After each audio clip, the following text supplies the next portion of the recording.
Hello, and welcome back to Super Hell, aka the Mystery Spotcast, a show where two recovering Supernatural fans subject themselves to a rewatch so no one else ever has to watch Supernatural again.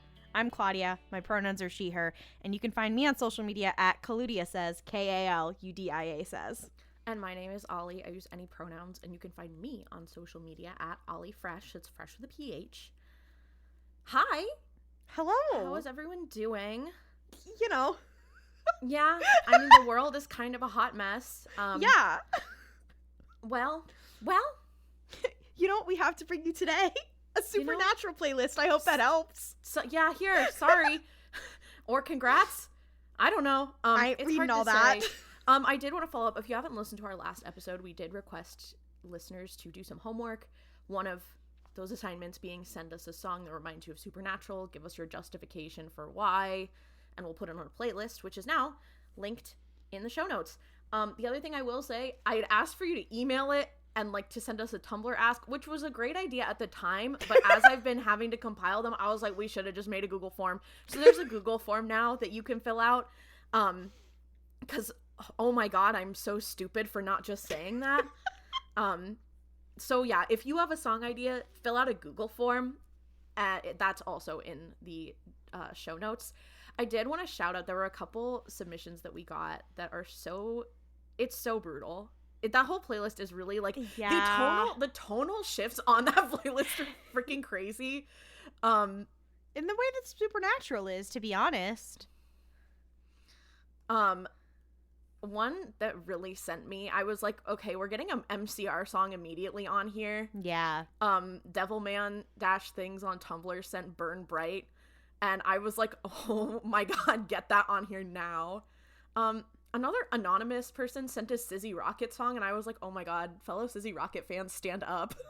Get up. I was obsessed with the person who sent Driver's Seat by Mads Buckley because Period. I think the artist who made their name making My Hero Academia cover songs, making a song that we put on a Destiel playlist, a Supernatural playlist.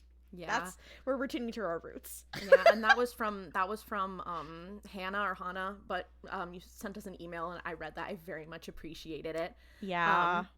So that, what was another one? Oh, our bestie Claire, at C. May Lewis on Twitter, also host of Tales of Panem, a really good Hunger Games podcast that you should all be listening to, sent us Godlight by Noah Khan as a song because it has the lyrics. And they sent it to me and were like, oh my God, this is so Sam. And I was like, oh my God, it's so over, because the lyrics are, were you freed within? Did you leave your skin? Are you tethered to your doubt? Have you breathed it in till it's medicine that you cannot live without? Because you came back home a fucking alien and we're still here on the ground.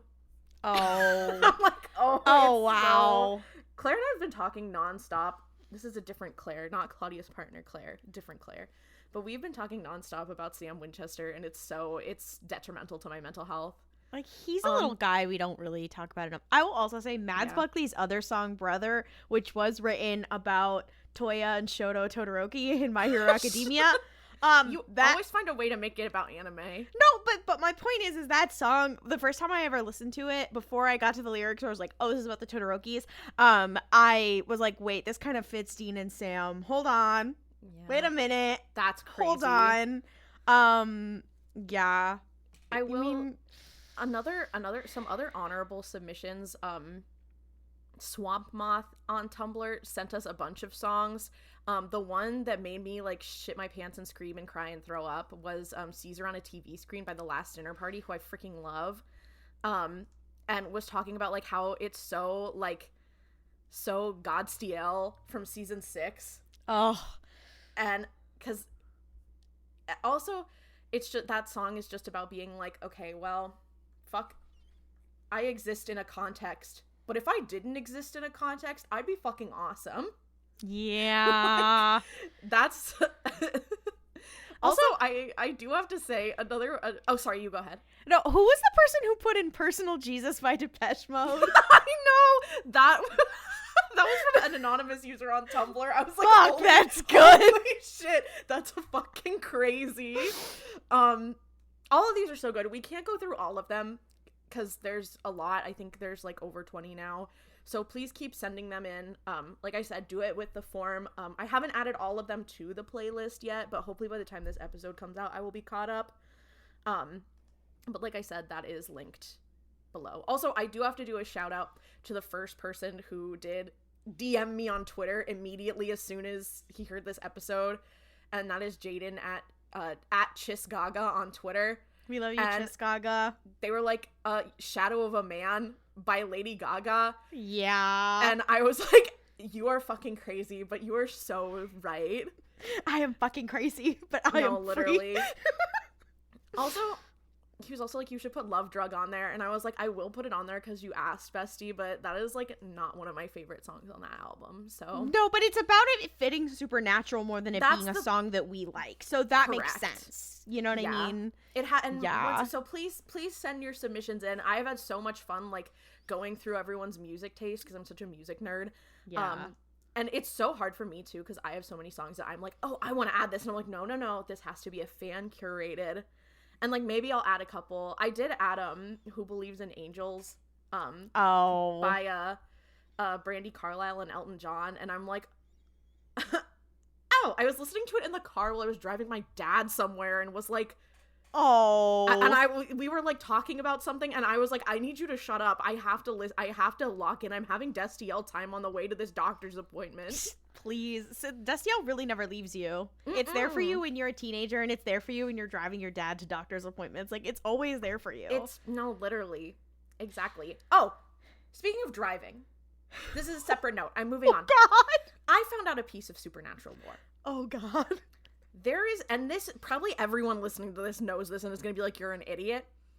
So, in season 14, there's a scene where Dean is teaching Jack how to drive. Yes, I remember this. He's looking at it, and the car, he's like, oh yeah, the D on there by the gear shift is for drive. Hey, is the Impala an automatic? The Impala automatic is a manual gear shift a manual shift does not have that. That's my thing. Impala, no, have you looked up the car? No. I did. So I looked it up. I went on Reddit. I scoured all of the corners of the internet. The Impala is an automatic car.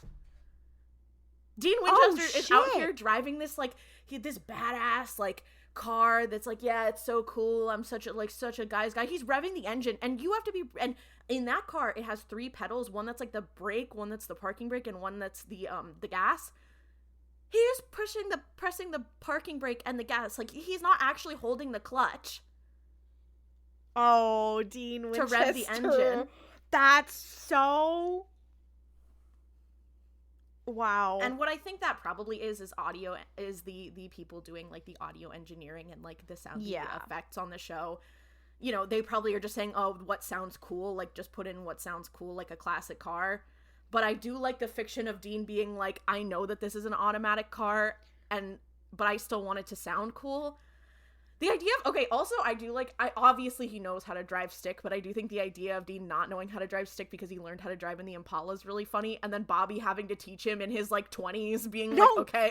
That's what's funny to me. I'm like, is there fan fiction about Dean Winchester learning how to drive stick? I think the idea of of Dean being like, oh my God, we gotta go. We can't get to the Impala. They get in a different car. And he's like, oh no, I can't drive this because I can't drive stick. Okay, I just put in AO3 Dean Winchester drive stick. Wow, I'm sure that there will be no sort of problem with that. Oh, there's a tag. I have a hard time believing Dean doesn't drive a stick shift. Yeah, okay. It makes me feel better that I'm I feel kind of stupid that how did I not know that? Yeah. But it's also girl, I was watching Supernatural when I was 15. I don't know that. But now as an adult, I'm I should have known that. But I'm should I have? I don't know. I know that. Also, there's a tag on another one of these fics that says mention of canon typical racist porno mag. Right. Speaking of some racist ass shit. Oh God. Are we ready? I just want to prepare you guys that both of these episodes are some of the most problematic things put on this entire show. One of these episodes we've mentioned before, and when I realized this was the one, it took me hours to watch one episode. It's so dark. Also, I must add, Claudia and I were gonna record earlier this week, and then like life happens, so both of us have watched these episodes like 4 days ago. Yeah. So I am gonna be relying quite heavily on the Supernatural wiki. Yeah. And I did look, and you can tell that the wiki knows this episode is low-key racist too, because of the way it describes some of the characters. Yeah. So this is season 5, episode 19, Hammer of the Gods. And it's written by who do we always find at the scene of the fucking crime? Andrew Dabb and Daniel Laughlin. Always with this. Always some shit with them. So one person did the story, and then the other two did the teleplay. What episodes has David Reed done? Oh, he also wrote the book Bobby Singer's Guide to Hunting. That's crazy. He wrote You Can't Handle the Truth in season 6. And Supernatural War of the Suns. What the fuck? That's crazy. Writer and script coordinator. Like I don't think he's like the actual writer. I think he was more like, I mean, he was the writer, but he was more like I'm here for the lols. I'm here for the lols. I'll tell you, no one else is here for the lols in this episode. This episode is, if you are of a non-Christian religion, sorry. I'm going to apologize on behalf of the writers of Supernatural, because this is one of the most disrespectful shit I've ever watched. I think the thing that gets me is that it tries to be like, and we'll get into this. Like, I don't want to talk too much about it at the start, but it's kind of like, oh, girl boss epic moment. Yeah. Like, look how cool this is. But then it's like, oh, so you actually don't understand what you're writing or what you're talking about, and you've just made something so offensive. Yeah. And you know what? Also, the other thing, too, is that I will say this, and then we'll get into the episode, but Claudia and I are not from the cultural backgrounds that are affected here. So we've done our best to research, but if you or someone you know is from this and has a different opinion, like, we would genuinely love to hear it. So please feel free to email us. That's probably the best way for something like that, if you have like a lot to say, because we really would value that opinion. Unfortunately, we don't have like all of the resources at our disposal, but we like I said, we've read, we've looked stuff up, but like, and I will also say, watching this episode a second time, I remember when I watched it when I was a teenager, I was like, this seems a little problematic. I was like, this seems a little problematic. I see what they're trying to do, but the execution is a little iffy, and even I didn't get the full complexity of it. And then I watched it again now, and I went, oh, this was worse than I remembered. Yeah, and I think it tries to play it off as being like, look how cool all this like other cultures, mythology, and like religious practices are. Yeah. But it just is like, oh, this is really simplifying something that's quite complex. Yeah. So let's get into it. So bear with me if I forget stuff or get it wrong. I have the wiki open, so I'm going to be cross-referencing, and I have my notes, so hopefully I should be fine. We start in Muncie, Indiana. There is a police car, and it pulls up to this nasty hotel, right? And there's a sign that says Elysian Fields Hotel. There's this police officer. He's walking around, and he's like, hello. And it's totally empty and like all like abandoned. It's nasty in there. And he hears a sound, and he's like kind of looking around, seeing if anyone's there, and he's not finding anybody. And he walks past this flower pot, and suddenly the flowers like come back to life. But I don't think he sees it. I think it just happens as he walks by. And then he looks, and there's like a mirror that's all fucked up, and it starts like putting itself back together, like it was shattered and now it's fixed. And he's like, what the fish? And then there's a guy. He's got this red like suit jacket on, and he kind of jump scares this guy, and he's like, sir, you can't be, like, the policeman's like, sir, you can't be here. And the guy in the tuxedo, or in the red, is like, no, I do kind of have to be here because they're coming, all of them. We've each got our part to play, even you. And the policeman's like, huh? What do you mean? And he's like, oh, your dinner. And he grabs him, and there's this big splash of blood that we see, obviously we just see it hitting like the mirror in normal supernatural fashion. I think that's where the title card is. It's like Supernatural. So, I mean, and here's the problem.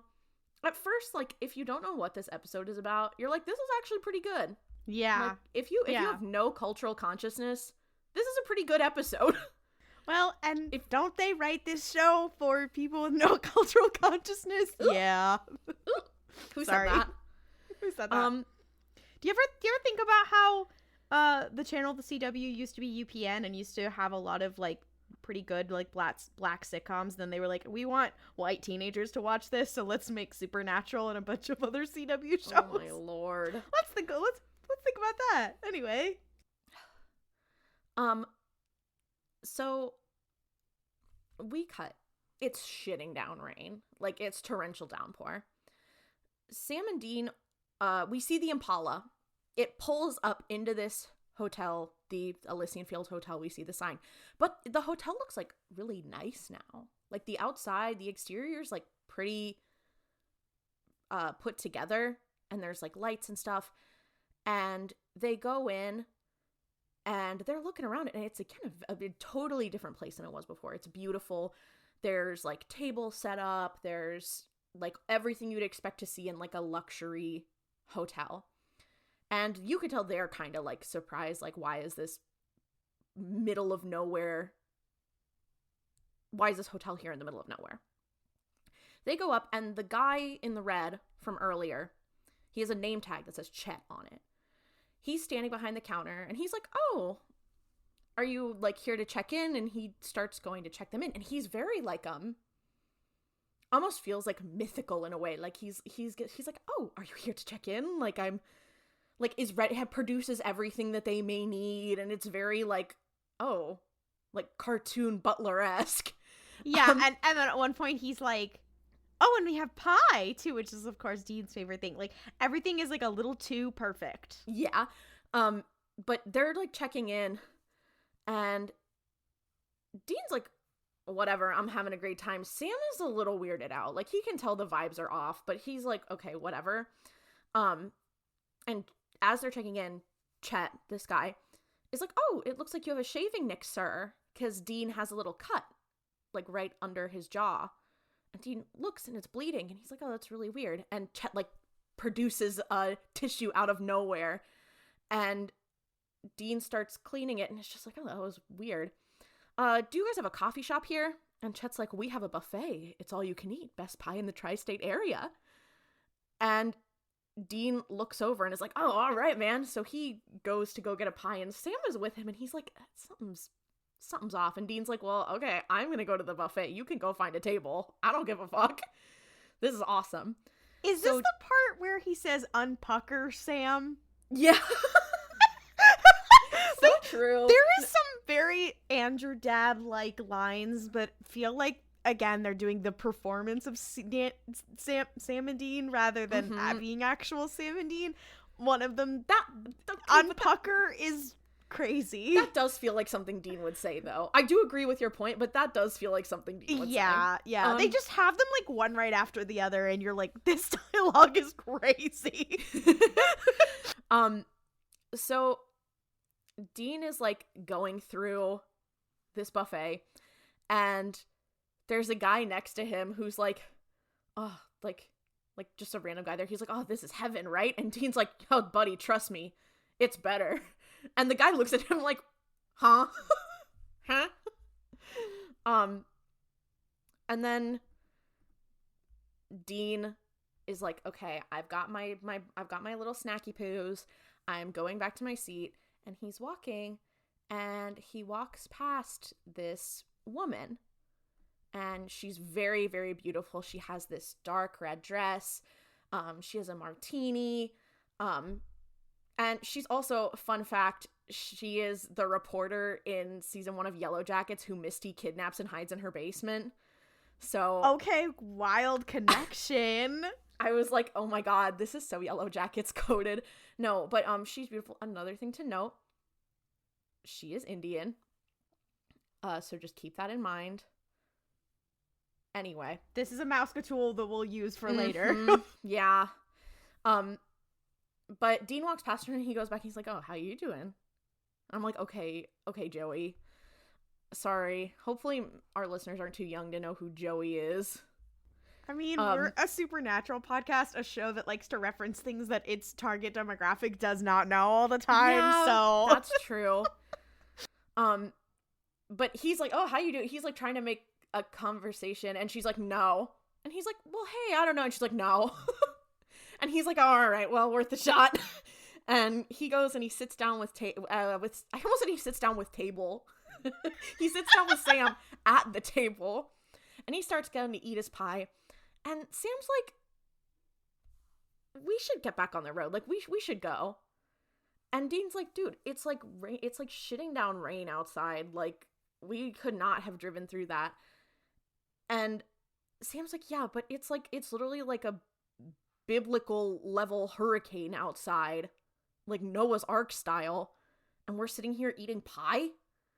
And I think this is where Dean's like, unpucker Sam. He's like, you need to calm down. We've been chasing leads in 12 states.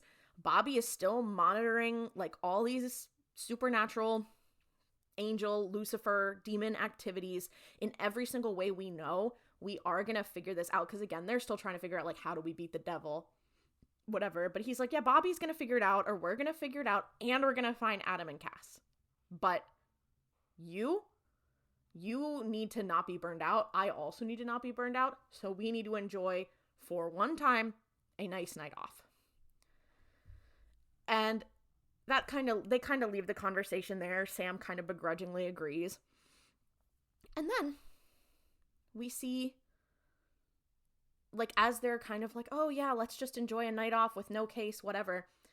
One of the wait staff goes into the kitchen, and we see the chef, and he's preparing the food, and we cut down to what he is preparing, and it is a bloody severed arm. And I just need to interject here that this does mean that the Winchesters have canonically eaten people. Well, I don't know if it's in everything. I think this, because we see where this severed arm comes in later, so yeah. I don't think that they ate people. I'm just like, does that mean they have regular food? And I guess. Yeah, I think so. I guess. I just was like, wait.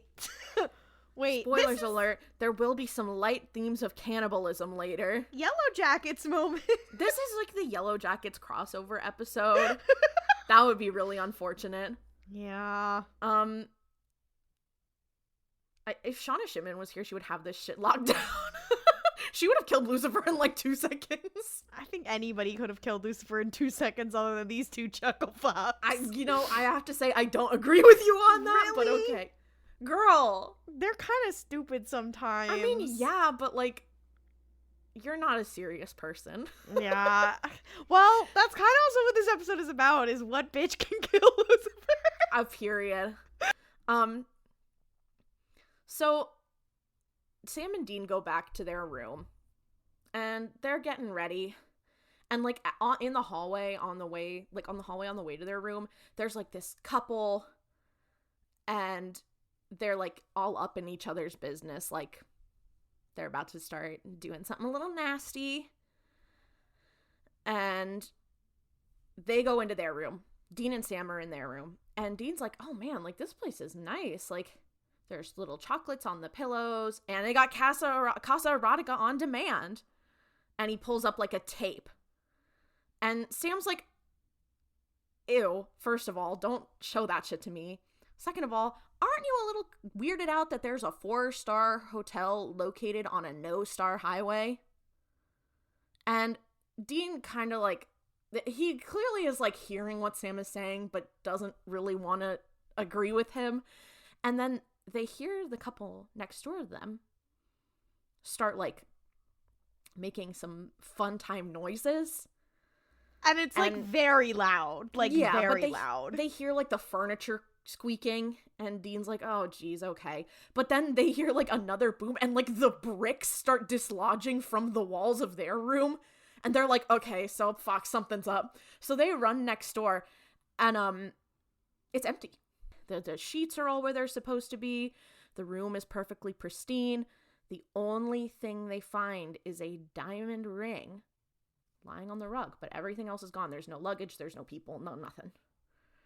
So they're like, okay, that was really weird. And Sam's like, oh, you think we got a case now? And Dean's like, so they go down to the front desk, and Chet, the guy who was there with the red jacket, is like, oh, what's the problem? And they're like, hey, what was going on with the couple next to us? And he goes, oh, those are, they're on the honeymoon, the Logans.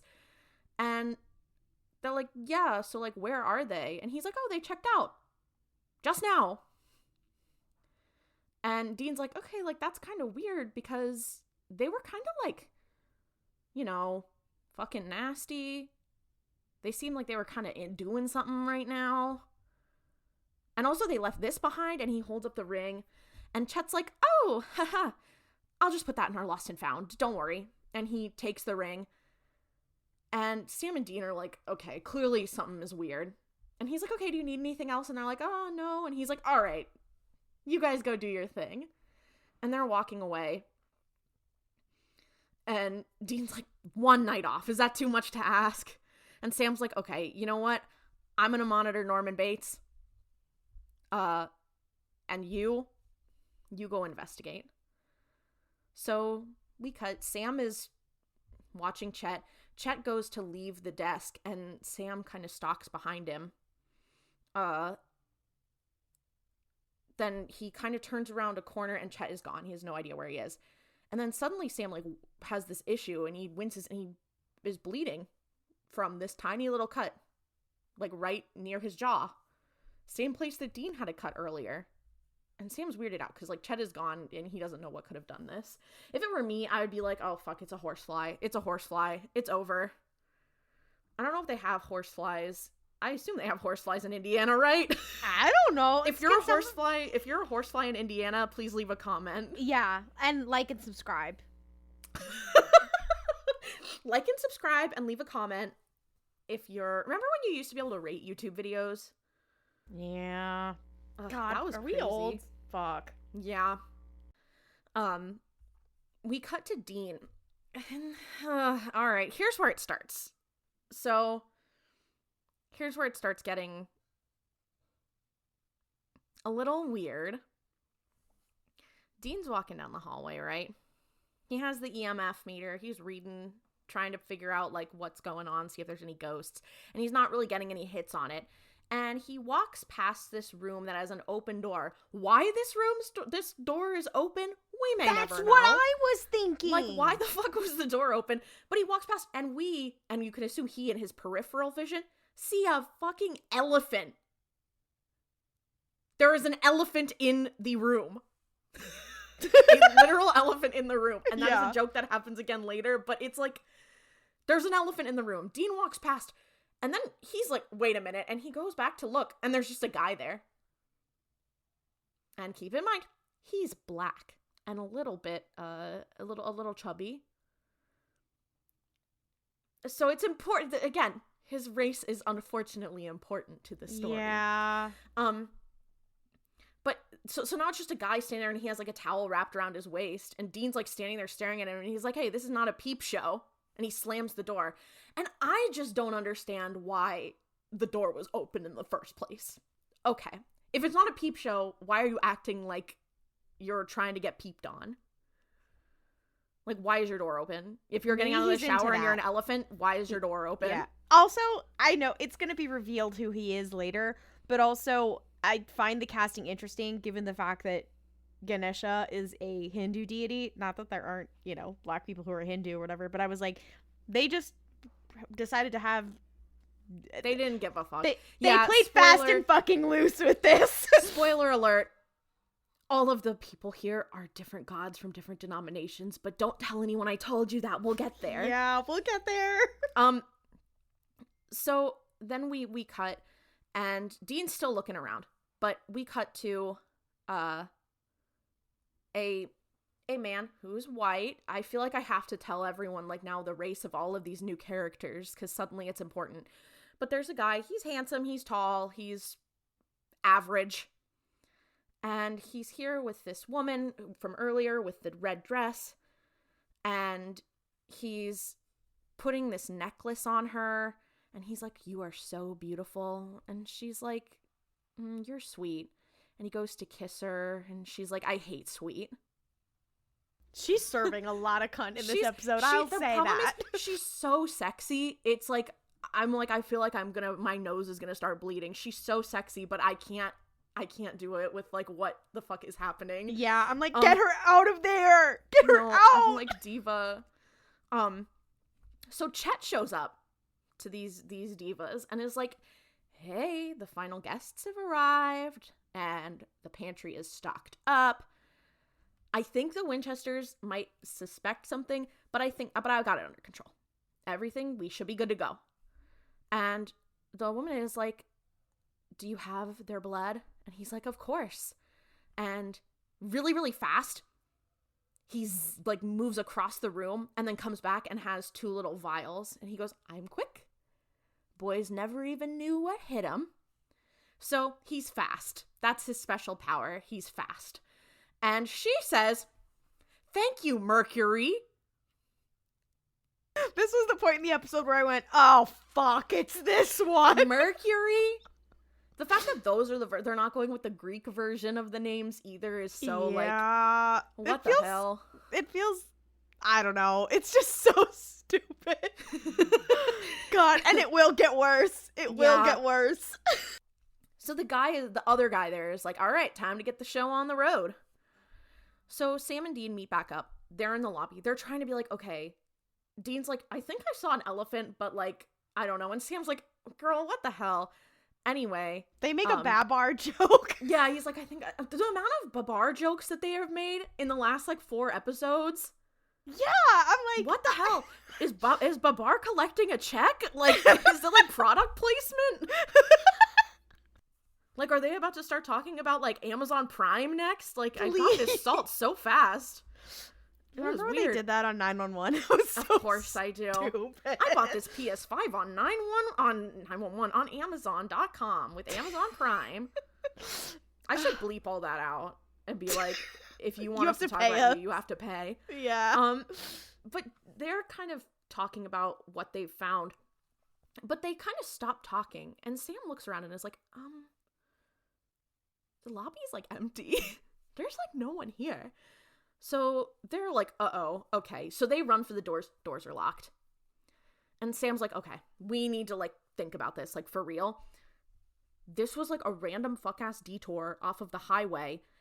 And the only reason we stopped is because there was, like, an insane hurricane that showed up out of nowhere.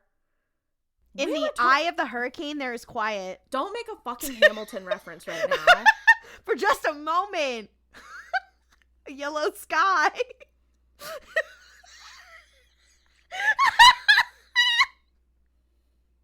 so sorry.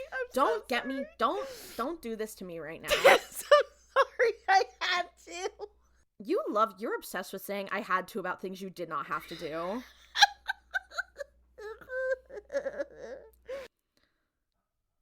Anyway.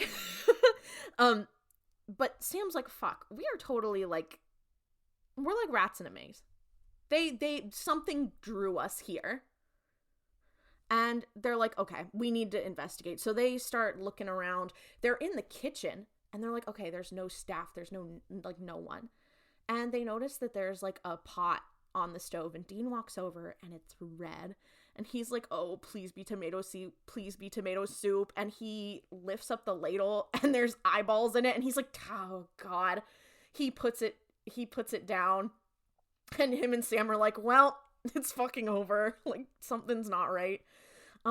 Sam finds the walk-in cooler and goes to look in the window, and a hand, like, starts, a hand, like, appears, and he looks in, and there's a bunch of people in there, and they're like, oh my god, let us out.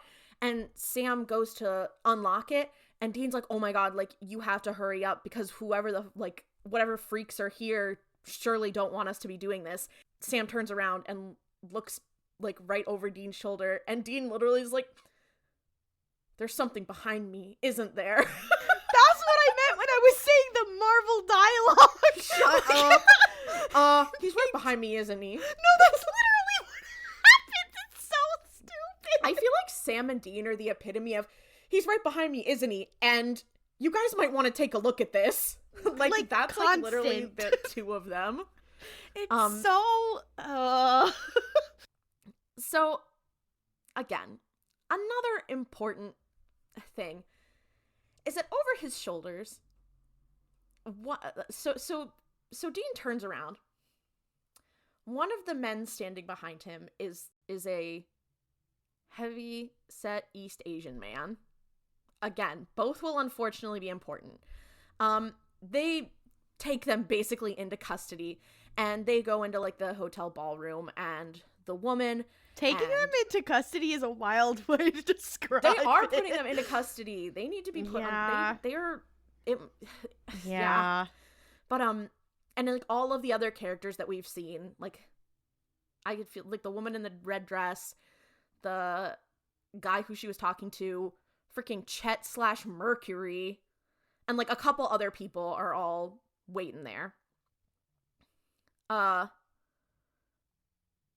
Dean looks around. There's also this old guy in like, this, like, fur coat.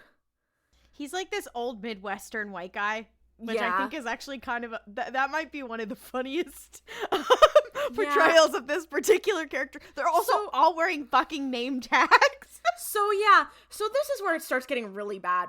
So the name tags include things such as Ganesha, which is, you know, the guy who was the elephant. Yeah. And this old white guy is Odin. You know, Odin. And the woman in the red dress, she's Kali. You know, Kali, like, from Hinduism. Yeah. And then, who else is there? Baron Samedi, you know, from, Haitian and Louisiana, like, voodoo practices. He's there. I'll say this. I think that's payback for Sam and Dean playing fast and loose with voodoo and hoodoo. You know what? I think one of their deities paying them a fuck-ass visit. That one makes sense. That would be Of funny. all the people to have beef with them, that one makes sense. Yeah. There's also, like, Zhao Shen is there. Yeah. And, like, you know, Balder. You see that the guy who was with Kali, the woman who was like, you're so beautiful, is fucking Balder. Yeah. And I'm like, why the fuck? Okay, like, sure. What the hell? So, yeah. and I mean, the wiki makes a point to say, and I agree, is that all of them hail from non-Christian pantheons and traditions. Dean in this moment says, something tells me this isn't a Shriner convention. What the fuck, Dean? So, let me just get through the rest of this sequence, and then we will talk about it. Then we will unpack it. Yeah. So if you're sitting here being like, what the fuck? Yeah. Trust. Mm-hmm. So Mercury rolls in, and he's like, hey, dinner is served. And he has a platter, and he picks up, like, the cloche, the thing that goes on top of the meal. He picks it up, and the policeman from earlier, his head is there, and a bunch of his severed body parts are surrounding it, and everyone's, like, clapping, and then Sam and Dean, like, there's, like, a light that shines down on them, and Balder's like, our guests of honor have arrived, and they sit Sam and Dean down, and everyone sits at this banquet table, and Balder's like, okay, I'm calling the meeting to order. It's so nice to have everyone under one roof. I never thought I'd see the day. I do have to lay down a few ground rules. No slaughtering each other. Let's go easy on the wrath. Oh, and try to leave the local virgins alone. We're trying to keep a low profile. Like, they thought that some of these lines were funny as shit, but given it's like, oh my given God. the gods that they picked, you're like, wait, what? Yeah. So the boys are then like, okay. Sam is like, leans over to Dean and he's like, oh, we are like so screwed. Like, it's so over. And Balder's like, well, so T is, girls. And he says, quote, the Judeo-Christian apocalypse looms over us. I know we've all had our disagreements in the past. The time has come to put those aside and look toward the future, because if we don't, we won't have one. He then is like, okay, these girlies are good bargaining chips. They're the vessels. What do we want to do with them? Then everyone starts arguing, right? Someone's like, oh, we should kill him. I think it's Zhao Shen who's like, we should kill him. Zhao Shen also... I think he says it in Cantonese. Yeah, he says it in Cantonese. Which is like, okay. And they have subtitles. I will say the funny part of that sequence is that they all understand each other no matter what language they're speaking. So Zhao Shen is speaking in Cantonese and then Odin is responding back to him in English. But I'm like, oh, so why didn't you guys just go like whole ham? Like, why didn't you have them speaking all different languages and understanding each other with subtitles? Yeah. You're just pussies, actually. I feel like it's almost like I'm like, okay, I would understand if it's like for the sake of the show, it's like, okay, for user or for watcher understanding, it's maybe not the most helpful thing for a network show that's airing in the US to have them all speaking different languages. But if you're just going to have one of them speak a different language, why are you pussying out? And I feel like this always happens with East Asian characters where they try to make them more like exotic. But I digress. But Ganesha is like, oh, what, you want to kill him so like the angels can bring him back? And Odin's like, oh, you know what? I think we should kill them. You know, we've been around here longer than all of you, so I think that it should be like up to us to do this. And you know, the world's not actually ending because I'm gonna get eaten by a giant wolf when the world ends. So fuck you guys. And Zhao Shen is like, oh, that's some stupid bullshit belief. You actually think that's gonna happen? And as they're arguing, Sam and Dean kind of try to sneak their asses out of the room, and then the chandelier like explodes and falls down and blocks their way, and Kali's like, stay. So they go back and sit down, and she's like, okay, so we're fighting. We need to fight. Like, we can't fight each other. We have to fight because archangels only understand violence. So it is going to end in blood, and it's them or us. And Mercury's like, have we tried talking to them? And Kali looks at him, and he starts, like, choking up blood. And Balder's like, okay, girl, like, we get it. We get your point. And I promise we're going to dissect this in a bit. I just got to get through this, and then we'll talk about it. And as they're kind of, you can tell tensions are really high, the doors fly open. And who walks in? Gabriel, as played by Richard Speight Jr. Gabriel walks in, and he's like, can't we all just get along? And Dean goes to be like, Gabriel, but Dean gets out like baby the first syllable, and he flicks his wrist, and Dean suddenly can't speak. And he's like, oh, Sam, Dean, wrong place, worst time. Ugh, it's always like that with you guys. And Balder looks at him and he's like, Loki, why are you here? And Gabriel's like, well, I didn't get an invitation, but I want to talk about the elephant in the room, and I don't mean you. And he points to Ganesha, and it's like, okay, right? Yeah. Or to Ganesh. I'm not sure how you pronounce it. I'm sorry. I know there's different pronunciations. Some people will pronounce it in different ways. Yeah. Okay. Same with Kali. Okay. But Gabriel's like, I'm not talking about you. I'm talking about the apocalypse. We cannot stop it. But you two, he points at Sam and Dean, and he's like, the adults need to have a little private chat. And he snaps his fingers, and Dean and Sam are out of the room. They're still in the hotel. So should we talk about it? First of all, I have to say, Bella, where have you been, Loki? You motherfucker. I had to say it. Gabriel, where the hell have you been, Loki? Yeah. That sounds so stupid. Okay, my first thing is, Here's one thing we forgot to say about Balder, the actor playing Balder. He's British.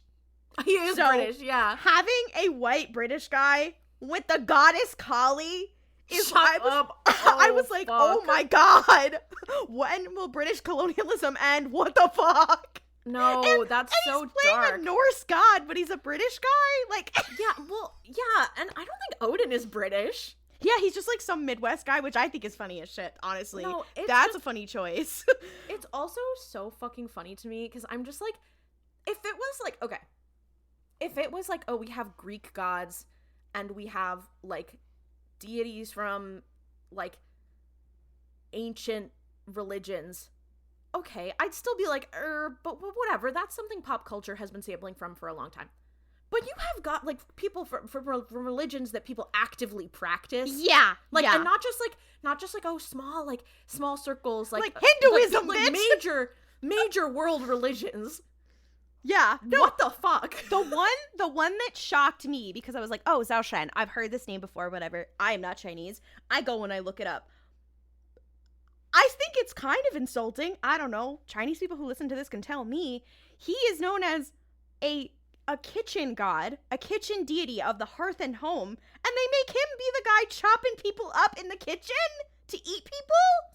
Yeah. I was like, oh, wow, that's really fucked up. What is okay, wrong with I'm not this gonna show? lie. The idea of that is kind of funny. If you're someone who's like, I've just read what these people do on Wikipedia, and I have no context for the culture of which they exist in.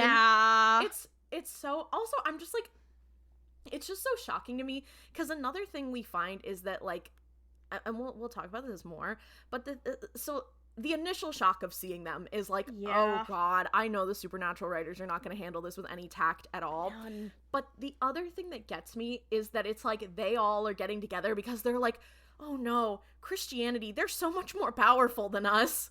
Yeah, and I'm like, and trust and believe, they keep saying it throughout the episode, which is crazy. Yeah. And like, also, if you just want to and they have this little woke ass little speech later about colonialism or whatever, but then like what happens in the episode kind of reverses that. But also, like, if you look at the like number of Christians in the world and the number of Hindus in the world and the number of Muslims in the world, like there are all three of those are some pretty big ass fucking religions. There's like millions upon billions even of Hindu people. So, in the sense that, yeah, what? It's crazy. I just looked it up. There's about 1.2 billion people who practice Hinduism. Yeah.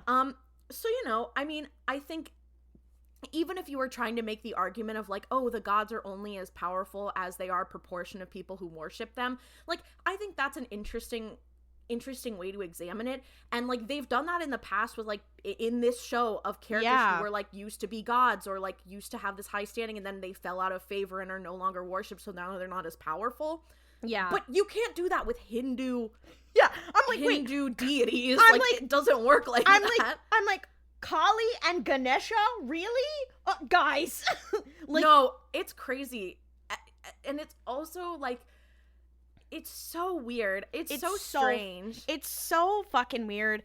And I think that the part of this episode that also bothers me is that like they're trying to say something, but they keep going back and forth on what they want to try and say. I think they wanted to establish that like the Christian God isn't the only one, which like I love, but then what they said about it was not intellectually coherent. What they say is they're kind of like, oh, the Christian God is not the only God, but he's like the most powerful one, and we all know it, right? Like he's like the real like God. Yeah. Also, when they say like, Judeo-Christian, that's already that, and the word Abrahamic is already complicated. But I'm also like, you guys remember Islam, right?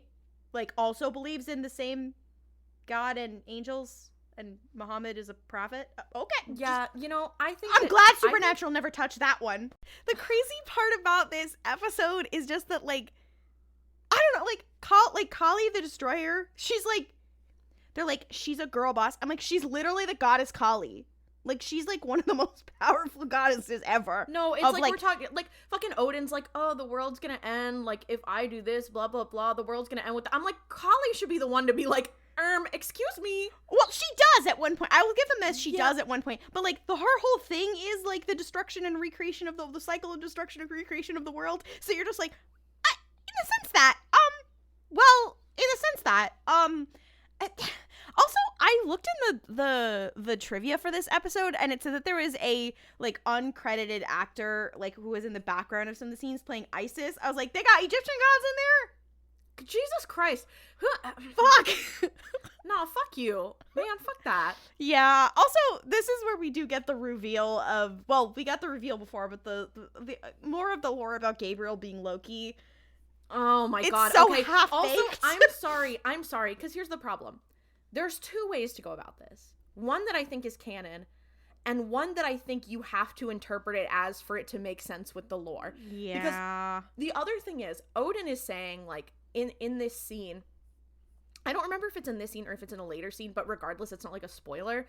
But one of the things is Odin is saying, like, I was here before all of you. Yeah. Which I'm like, okay, I don't know if the well, math they checks make out a joke on that, about it but, like, where I think Zhao Shen's is like, that's debatable. Like, yeah, you know. Where it's like, Odin is like, yeah, you know, like Norse mythology, like my pantheon is like one of the oldest. And so that raises the question for me. So what do you mean you're the oldest? Like, you've been around the oldest, or you've been worshipped the longest? Yeah, like... Because also, the other thing, if that's the case, then what about, like, Gabriel? If we assume he's an angel, birth of Jesus happens, then he's like, I gotta peace out because I don't want Michael and Lucifer to fight. Because, I mean, he was around for the birth of Jesus. That's the last time we've heard from him in biblical canon, to my knowledge. So he fucks off after that, I guess. In supernatural lore. Yeah. He fucks off after that. So Norse mythology has been around. So are we to imply that maybe while Norse mythology was sort of being developed, he was doing part-time as Loki? Because he kind of tries to make it sound like he's like in witness protection program. That's why he was doing that. Isn't it implied later in like a later episode that he isn't the actual god Loki, and basically he just took on the mantle? And the actual god Loki was killed, which he does die at some point in the Ada. I don't remember. Yeah, that has to be it, because I'm like, but it's also very much like, it's like, I hope that's it, because if that's not the case, then it's very much like, oh, well, even your stupid pagan religions are also secretly Christian. Yeah. Well, and this is we've talked about this when we talked about the pagan like gods in Supernatural before, but they love to reduce certain gods down to, well, nobody believes in them anymore, so now they eat people. And they start to do that in this episode, but then it kind of falls apart when it's not, you know, gods that most people don't worship anymore. It's like, you know, the major gods of Hinduism. And you're like, well, yeah. Those are anyways, why are those motherfuckers eating people? Like, why are they eating people in this episode? Like, that's what not the fuck a is thing. up with that? Like, there's definitely obviously cannibalism in a lot of you know, mythology or whatever, but not like we're cooking them in a pot. Like, yippee! I mean, let's eat a guy. You what? know, it's not Hannibal Lecter. like I think it'd be really funny if it was like all this bullshit is happening, and then Mads Mikkelsen's Hannibal is just there, and he's like, "Oh, I'm not like anybody. I'm just like, I'm just here. I'm just here for fun." He's actually the one cooking. Oh my god, I wish. Ew. No, and the other piece is also like they're all in like Western style clothes. I'm like, I'm sorry, if I'm the goddess Kali, why would I be meeting in a random hotel in Idaho? Quickly. No, it's so weird. It's just, and it's like, again, there's more in this episode where it's like they kind of talk about different things and kind of like try to be like, oh, but we're woke about this, and it's like, oh my god, okay. So you were woke enough that you're like, I guess I could spin this off the dome piece, but not woke enough to crack open a book. Yeah. It's just. I'm sorry, I will just never get over them being like, yeah, the British guy, he should be with the Indian goddess. And you're like, oh! It's so, no, it's like, what the fuck? Yeah, it's so, it's one of those things, it's so bad, I feel like I'm laughing, but I'm not, like I'm just, like, shocked at it. You know how but bad also, this is? I mean, the other thing, too, is it is, like, typical, like, early 2010s, yeah, late 2000s, like, racism that you see where it's like, it's, you know, I think the standard for it was just kind of different than it was in like the late 2010s, and I'm not saying that makes it okay, because it definitely doesn't, but I think it was like, it was disturbingly common. People, yeah, but people in Hollywood like just did not have a good handle on being like, oh, I need to be culturally aware. And the thing about Supernatural is that you would expect maybe that would improve over time, but it doesn't. It doesn't. Thinking about, oh, God. But I feel like at least with Supernatural, like, the later seasons, unless there's a lot of stuff I don't remember, so that, like, it's possible it's something I just don't remember, but I feel like a lot of the stuff in the later seasons at least tended to stay towards things that are more like, okay, these are religions that are not, like, an active major world religion of people who are predominantly not white. Yeah. Like, I'm like, okay, Prometheus being here does not bother me as much as fucking Kali being here. Yeah, like, and the other thing is that, like, just for, like, a side-to-side comparison, we have to talk about the elephant in the room, which is Rick Riordan, at this time, because if you are a fan of the Percy Jackson books, you know that at some point they get to the point of talking about various different pantheons. They have all the crossovers with the Norse mythology and the Egyptian mythology. They do mention the Christian God at one point, which is crazy because Nico D'Angelo is Catholic. Like, there's a lot, like, he does handle that head on, and the thing that is admirable about Rick, well, he is not a perfect, and he has written some questionable things in some of those books, and by some I mean many. He has improved over time, something Supernatural cannot say the same about ever. Like, Rick, there's many a criticism could be had, but when he did this concept of what if these gods still existed in the modern era, he only stuck to gods who people, you know, the majority of people do not actively worship anymore. And when people wanted stories about gods and cultures that were not really, like, his lane, or that were actively more, like, cultures that still exist, he was like, you know what, I'm just gonna make an imprint for people from those cultures to write about those, like, the concept of what if those existed in the modern day with kids in the modern day in the US or elsewhere. And I'm like, Supernatural cannot say the same. And you know the bar's low when I'm comparing it to early Percy Jackson books. The bar's almost on the ground. And the sad part is that, like, when I watched this episode first, like, I'm a mythology bitch. Like, as soon as I see Elysian Fields, I know where this is going. You know what I mean? And for it to disappoint me so heavily, it's, yeah. It's also, another thing I have to say about this is, like, as someone who, I was never, like, a mythology kid. I think mythology's super cool, but I never, like, read Percy Jackson. I never, like, engaged with it a lot. Like, I did have, like, I did learn about Norse mythology for a while. Like, that was my closest thing to a mythology phase. Yeah. And that was just because I liked Marvel Comics and Thor was one of my favorite characters. Yeah. And then I was, like, reading the mythology and I was like, damn, fucked up that they chose Thor of all of the people to be the, like, Balder? Fuck you, Balder. Yeah. But, no, it just is, like, it's deeply strange, because another thing that this scene, like, really solidifies for me, this episode, this show wants to be Good Omens, but badass and American so bad. Yeah. Like, it wants to be, and I don't want to talk about fucking Neil Gaiman, so don't get it twisted. This is, Terry Pratchett, this is about you. But, it's just crazy how badly it wants to be like, oh, well, look at if heaven was like a bureaucracy and if all the gods knew each other and it was this and this and that, and it's like, okay. But also we had Americans driving around in classic cars with guns. Don't get it twisted. Yeah.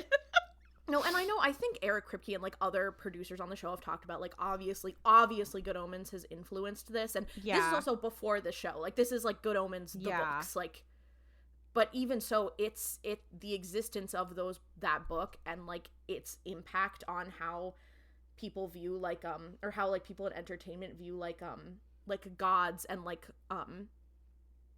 yeah, you're never, like, gonna be American gods, I fear.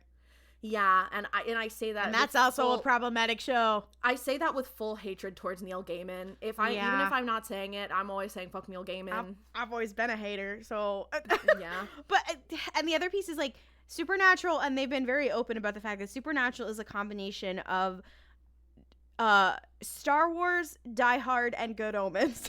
Yeah, which is, like, you hear that and you're like, oh, come on, be for real. Come on, and then you watch it and you go, yeah, that makes sense.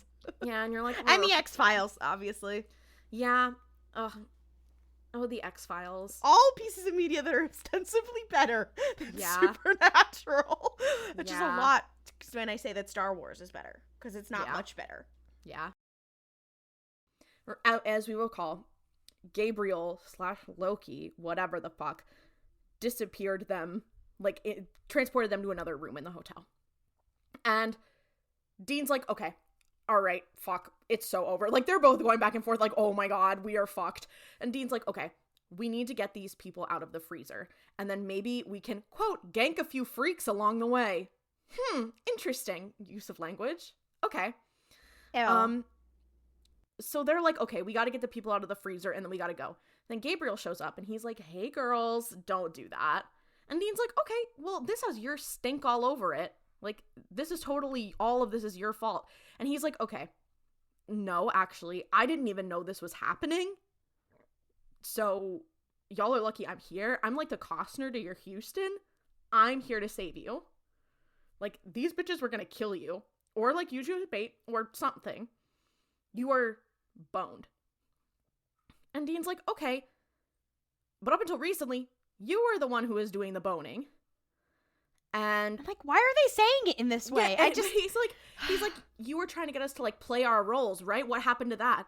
And Gabriel's like, okay, don't get it twisted. You guys are going to be the vessels. Like, you are going to get used, but not tonight. Like, this is not happening. And Dean's like, okay, whatever the fuck. Why do you care? And he's like, I don't care. And he's like, I don't care. And Sam and Dean look at him because obviously he cares. And he goes, okay. Collie and I have a history. Chick was all hands. Oh, Which my I'm God. like, okay, that. I hate to say that was low-key kind of funny. But, Loki? oh, fuck. There's something wrong with us. That was low-key kind of funny. Also, I will say this episode, it did hit Tumblr, like, the second plane because it was about Loki, Yeah.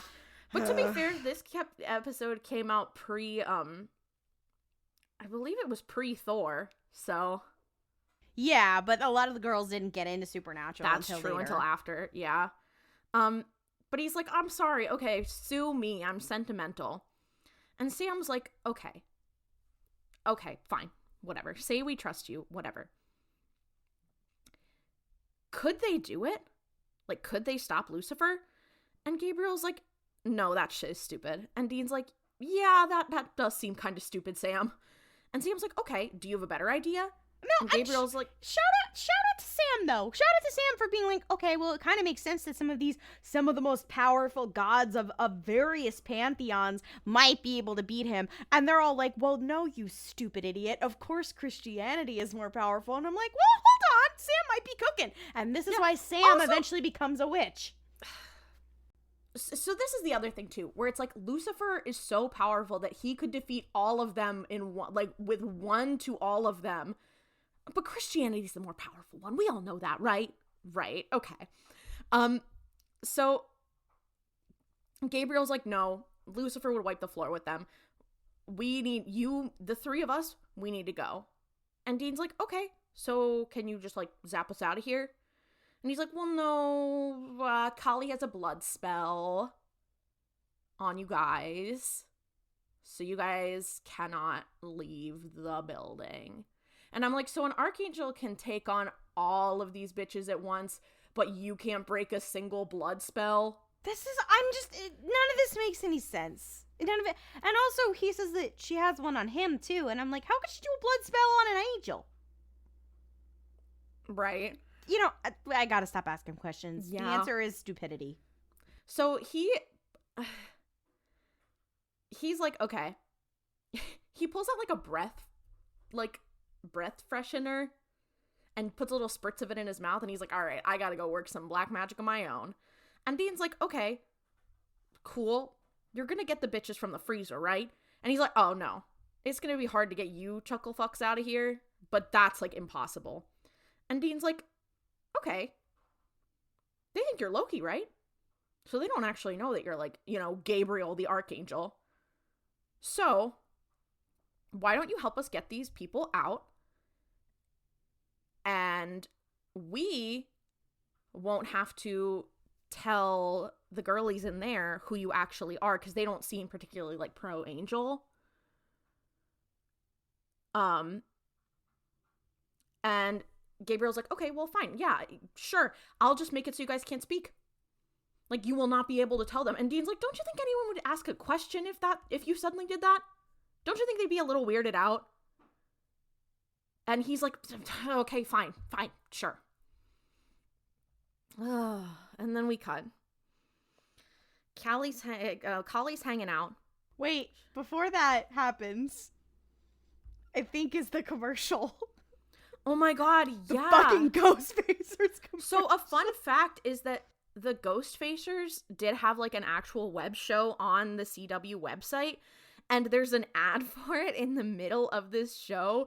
So there's literally a Ghostfacers ad in the middle of this episode on, like, when you rewatch it, and it's so fucking funny because it's like this stupid, soapy, like, over the top Ghost Adventures ass parody web series, and it is available on YouTube, I believe, like on the CW's YouTube. So if it's you wanted showing to watch you, it, you could go do that. and it's showing you that like the Ghostfacers are now like actual hunters, but they're also using it for clout, and it's so jarring in the middle of this episode. Yeah, because you're having all this shit, and you're like, whoa, The Ghostfacers. what was that? What the fuck are they doing?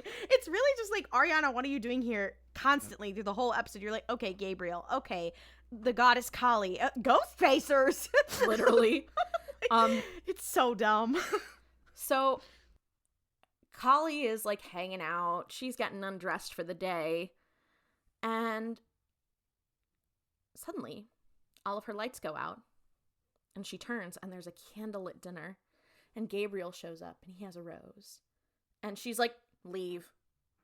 And he's like, girl, come on. I know you've moved on. I know you're with Balder. But, like, you called me to the meeting, so we realized that Gabriel did get an invitation to the meeting. But it was from Kali in secret. And he's like, I know you thought I would take this seriously. But, like, if this is real, if the end is actually coming, screw this. Like, let's go. Let's leave. Let's go check out Pandora. And Kali's like, no, we can fight back. And he's like, girl, you're all gonna die. We'll all die if we try to fight back. Please don't go through with this. And she's like, I'm sorry, but I have to. Like, this is important to me. It's important to us. We have to do this. And he's like, well, can't blame me for trying. You still love me, though? And she's like, no. But then they start making out. And you assume that they maybe get up to other activities. And good for her. You know, I don't really understand the appeal, but good for her, I guess. Yeah. Sure. What the hell? Okay. You know, Why not? sure. She's really apparently into White Boy Wednesday, I guess. Yeah. Happy White Boy Wednesday. Yeah. We gotta get her out of there. No, diva, literally. So we're back downstairs. Sam and Dean are like, okay, we gotta get to the kitchen, right? We have to get these people out. And as they are doing so, they come around a corner, and then Sam pulls Dean back, and they watch around the corner as Zhao Shen and a bunch of other, like, unnamed gods pull out one of the, like, the patrons, like, one of the humans who was at this hotel, and put him up on the front desk. And Dean is like, oh my god, like, he tries to run out and help him, and Sam's like, no, like, it's too late. And the gods use a meat cleaver to, you know, dismember him, to eat him.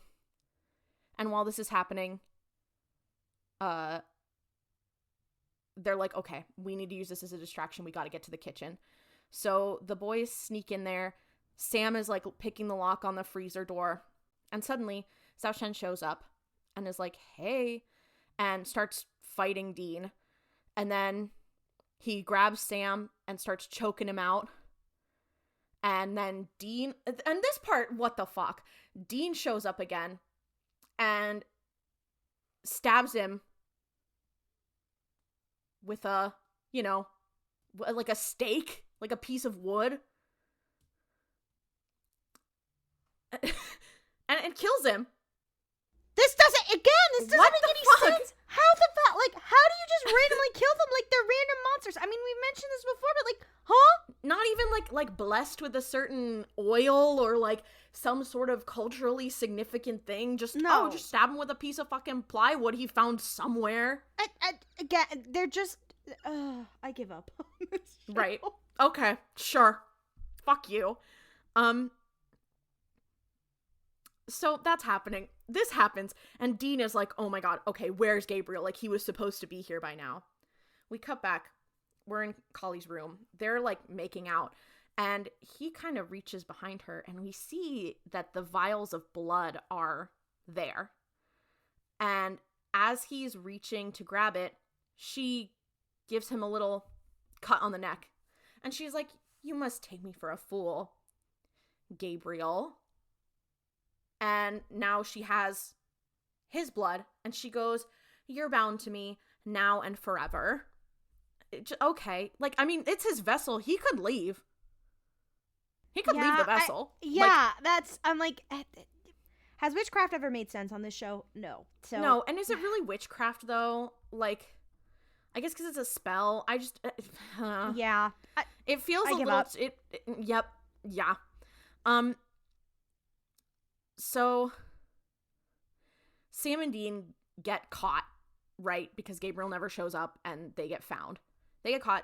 They all end up in the ballroom again. And Gabriel's there. And Collie's like, okay, well, so I have an announcement to make. The trickster, we got tricked. And Gabriel's like, oh my god, girl, please, you don't have to do this. And then she, like, walks over and sits on his knee. And she's like, you belong to me, and you have something that I want. And she goes and kind of plays with his chest. But then she's like, an archangel's blade. And she pulls out, like, a big knife that he had. It looks like the angel blade that the other angels carry.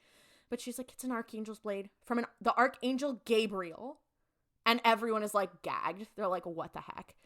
And that I have to respect. I have to respect that she went for the full reveal. Like, yeah, I love that. Drama queen. Gabriel's like, okay. Yes, I'm an angel, but I'm not actually like a spy. I'm trying to help. And Collie's like, okay. No, that's some bullshit. And he's like, no, I'm telling you guys, I know them. I know my brother. He should scare the fuck out of you. You cannot beat him. And he's like, I know how this story ends. Like, I have seen the future. I know how this is going to go. And she's like, your story. And this, okay, I'm going to do some quoting here. But she goes, your story, not ours. Westerners, I swear, the sheer arrogance. You think you're the only ones on earth. You pillage and you butcher in your God's name. But you're not the only religion. And he's not the only God. Now you think you can just rip the planet apart? You're wrong. There are billions of us, and we were here first. If anyone gets to end this world, it's me. Which I'm like, okay. That's objectively correct. Like, yes, okay. But the girl bossification, also, I'm sorry. Yes, I think Christianity has done irreparable damage to the world, especially as a colonial entity, like as as an arm of colonialism. But I also think we must not act like Christianity is the only religion that has ever encouraged or ever been used for violent causes. Like, violence has existed throughout all of human history, and it has been justified by a variety of different religions. And I think that saying this, especially if we're saying this on the CW in 2010, the target audience is probably a bunch of people who have maybe not thought about that as much and maybe do need a wake-up call that Christianity and Westerners do center themselves in the world. So I'm like, okay, I'm not that mad about it.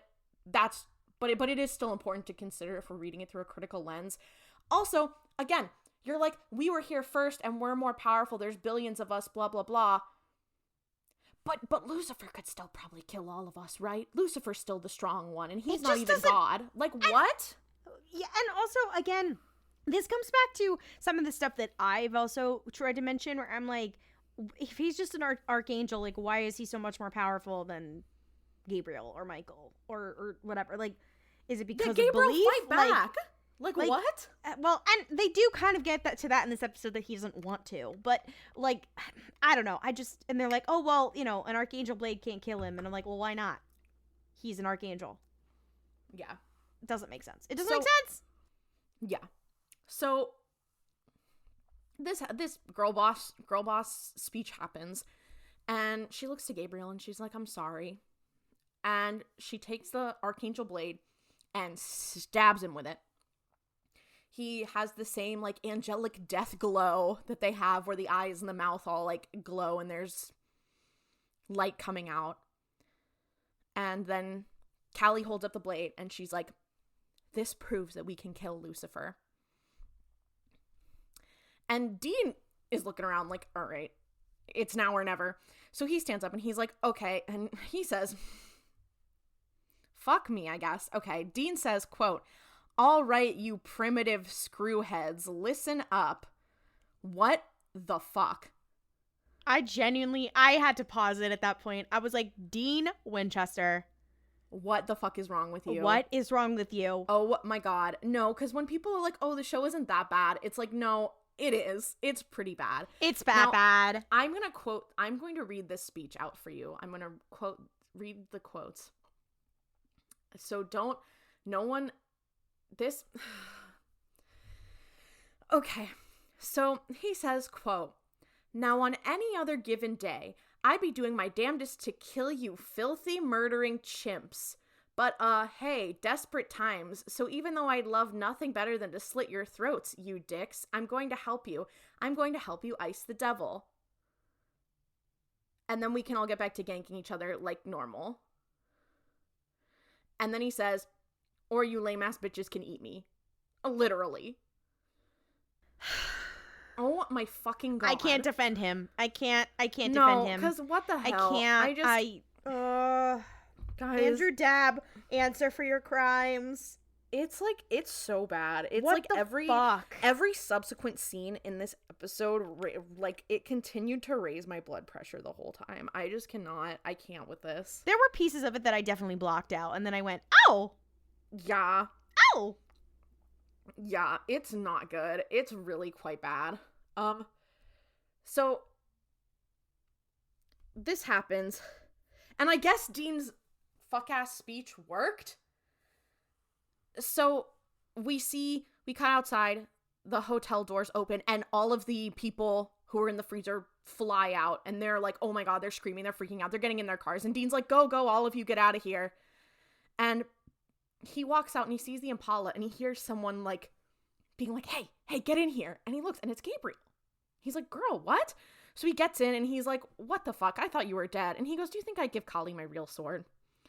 That thing can kill me. And Dean's like, so what?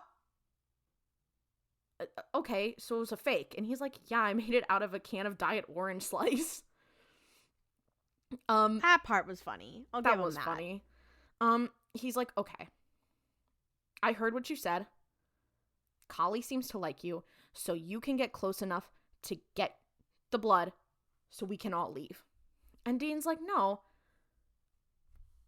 I want your blade. And you know what? If you have a blade that can kill Lucifer, why don't you just do it yourself? Because obviously you like the status quo. You don't want the world to end.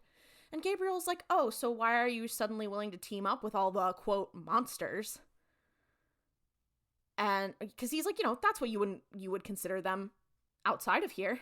And Dean's like, okay, this is crazy, but Sam's right, and it's the best idea we got. So unless you have a better one, I'm going to do my thing. And Gabriel's like, okay, good luck with that. And then he says, but I'm blowing Jonestown. Right. Okay. Yeah. Okay. And he's like, that's your business. If you want to do this, fuck me, I guess. Have fun. And Dean's like, okay, your attitude, you have this smart ass, I could give a crap thing. Cause like, obviously it takes one to know one. Obviously you care. You care about them, about like these deities. They are like family to you, and you do give a crap about them. Like, you absolutely care about them, and they are all going to die without you. And I'm like, in what way are they all like family? No, and that's in what way is Gabriel like family with them? Maybe I could see with Kali because it's like established that they have this sort of thing, but like, yeah, like, and he pretended to be Loki, so I guess with the Norse gods, maybe like, they say this, and I'm like, huh, like, what? Weird as fuck. Okay, sure, but he's like, okay, I can't kill my brother, and Dean's like, can't or won't. Yeah, that's what I thought. Because it's clear he just won't do it. He doesn't want to kill his brother. So he gets out of the Impala, and Gabriel stays there. We cut back.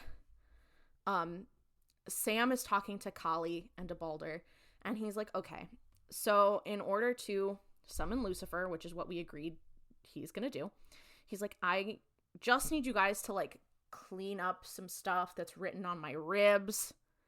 If you'll recall, Cass put anti-angel tracking sigils on the boy's ribs. But he's like, you can just wipe that off. And she's like, well, it would be easier to break them.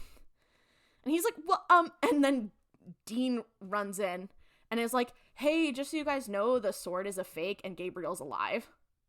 Sorry, you got tricked again. And she's pissed off. And then we see in the lobby, Mercury's like, la la la la la, I'm just hanging out. And then he turns around, and who's here? Lucifer. And he's like, checking in.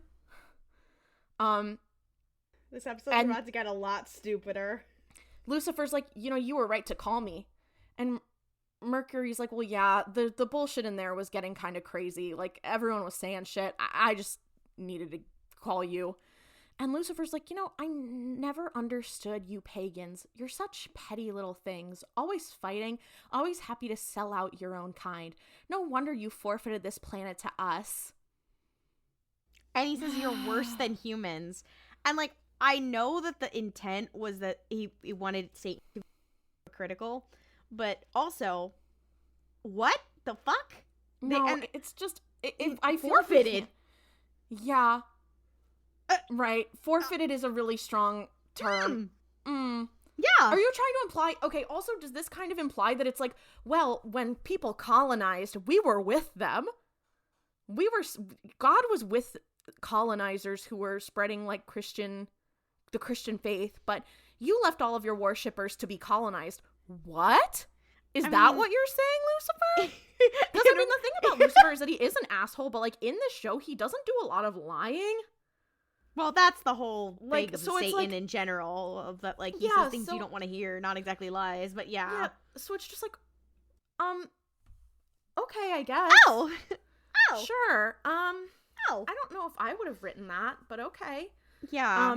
They're trying to make him seem like, oh my god, guys, he's Satan and he's bad and he's saying bad things, but you're like, it's okay, not. So the implication is not great. Yeah. So, but as he's saying this, Mercury is like, fuck, I may have made a mistake.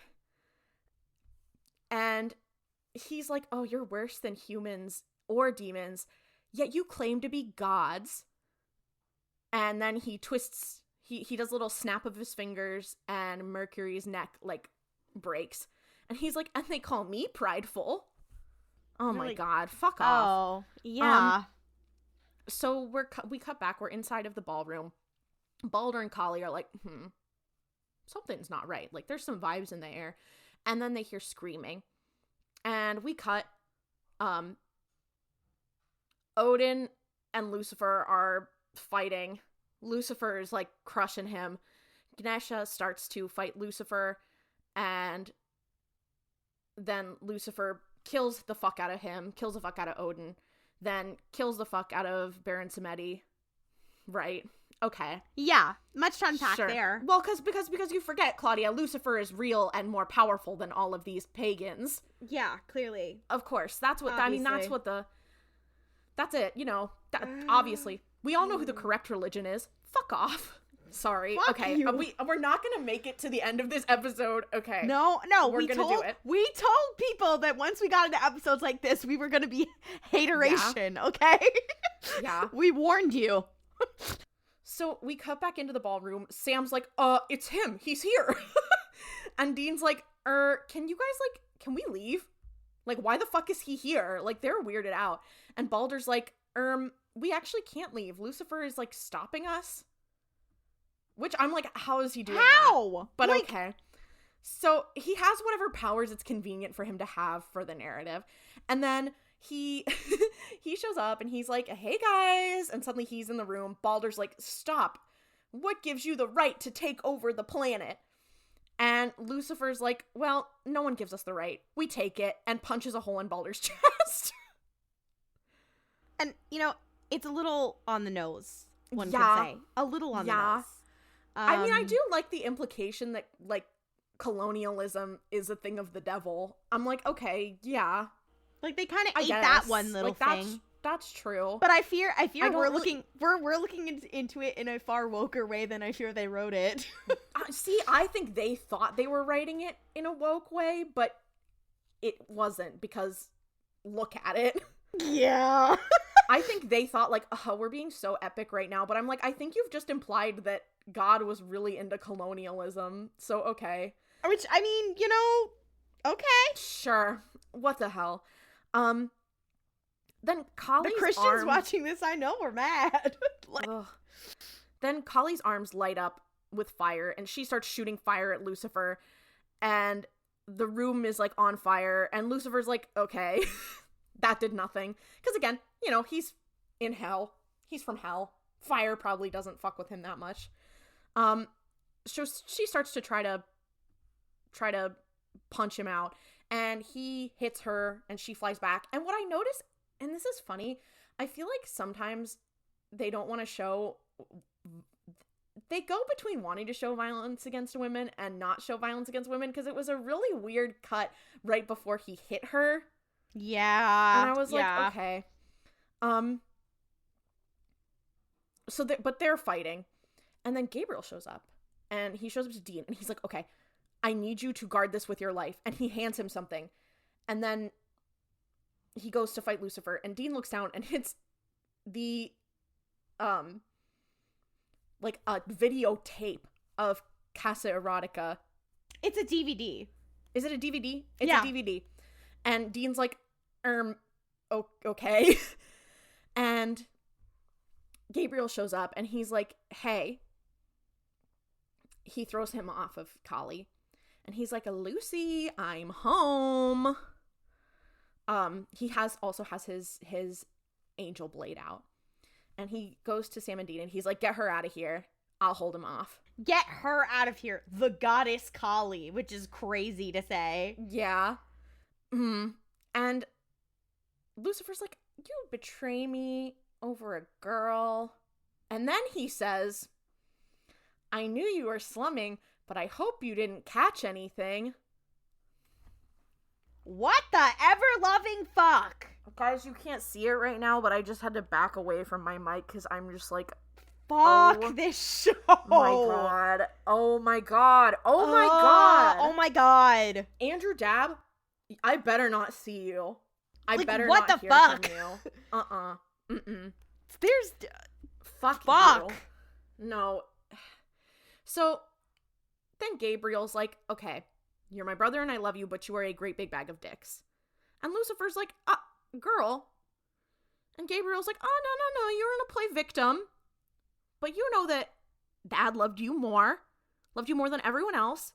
And then suddenly he brings a new baby home and you can't handle it. So you're like, oh, I'm gonna destroy all my toys. And you have this big temper tantrum, blah, blah, blah. You need to grow up. And I'm like, okay, that is true. You do need to grow up. Yeah. Honestly, telling Lucifer to be like, shut the fuck up, grow up is funny as shit. I think grow up is such a good comeback. Yeah. Because it's like, if someone's like, grow up, what are you gonna do? Like, okay. Yeah. Like, what do you say to that? Just like, all right, I guess I will. Fuck. So they're arguing. Sam and Dean get Kali into the car, and they fucking book it out of there. Also, Dean says, just get in the car, princess, to her, and I'm like, to the goddess Kali? It just goes to show that they just don't respect women on this show. Like, at all. Just ever. There's never been a woman. The only woman who has ever been respected is one they couldn't overtly sexualize. And even then, it's like even talking about those Charlie? women, I'm talking Charlie, and I'm talking about like Jody. Yeah. And it's like, oh, as soon as it's like a woman who is like traditionally beautiful, it's over. Yeah. Suddenly they're, or if it's a woman that you can like, they love seeing women as sexual objects in this show, and it's not lost on me that one of the most powerful gods, you know, an extremely powerful deity in Hinduism shows up, and they're like, well, she was in love with Gabriel. What? The fuck? They didn't have fucking, I don't know, Odin show up. Well, they did have Odin show up, but they didn't have him be like, and secretly, I've been in love with, I don't know. Well, they don't have women on this show for him to be in love with, but they never have the men be like, oh, we're writing this actual cultural icon in, and we're making them. Well, Crowley. Yeah, but Crowley's not. Yeah, no, I know. And Crowley does want to fuck Dean, though. Yeah, like, that's the only thing we got. He wants him bad. Anyway, okay. Anyway, we can't. I have to keep going. We have to keep going. So we cut back in to the hotel, and Lucifer's like, "Oh, so you're working for Michael now?" And Gabriel's like, "No, you know what? Fuck him too." And Lucifer's like, "Oh, so you're just disloyal?" And Gabriel's like, "No, I am loyal, but not to you or to these people, but to people, like to humans." And Lucifer's like, "Oh, so you're actually willing to die for a pile of cockroaches?" And he's like, "Well, because Dad was right. They are better than us. They are broken, flawed abortions." That's what Lucifer says. He's like, "Dad was right. They're better than us." And Lucifer's like, "Girl, fuck you. No, they're broken. They're abortions. Okay, sure. Whatever that means." And Gabriel's like, "Yeah, people are flawed, but they actually try. They try to do better. They try to forgive.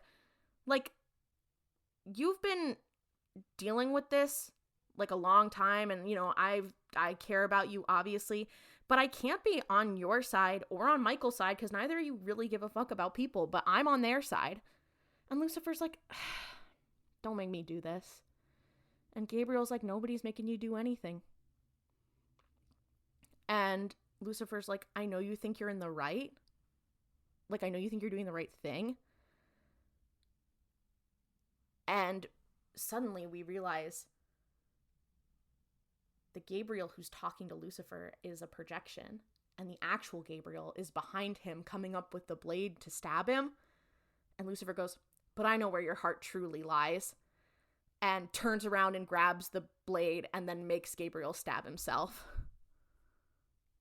And the thing he says here is crazy. Yeah, and he's like, "You learned all your tricks from me, little brother."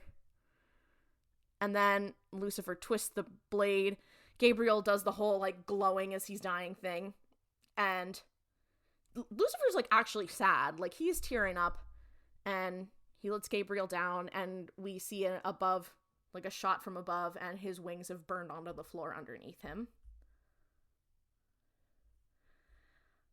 So, also, when Gabriel said, "Dad loved you best, more than Michael, more than me," damn, fucking double homicide. That shit was crazy. Damn, that's fucked up. So then we cut, and we get this screen, and it's like a disclaimer, and it's like, "All of the performers in the following film are over the age of 18 and have consented to being filmed." And you're like, huh? And then suddenly we see a title screen for Casa Erotica 13.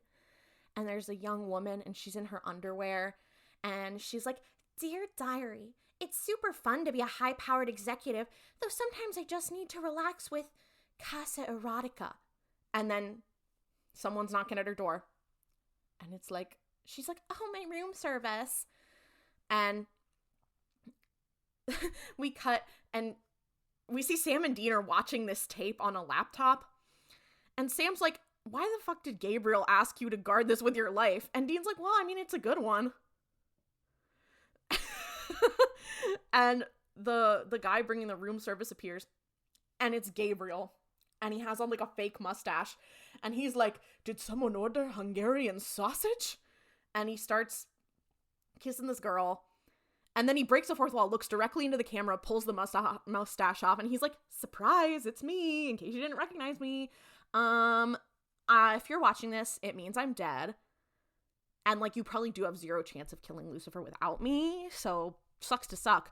But Lucifer, when he got out of hell, when you bitches let him out, he still has a place there, because there was a cage they were keeping him in.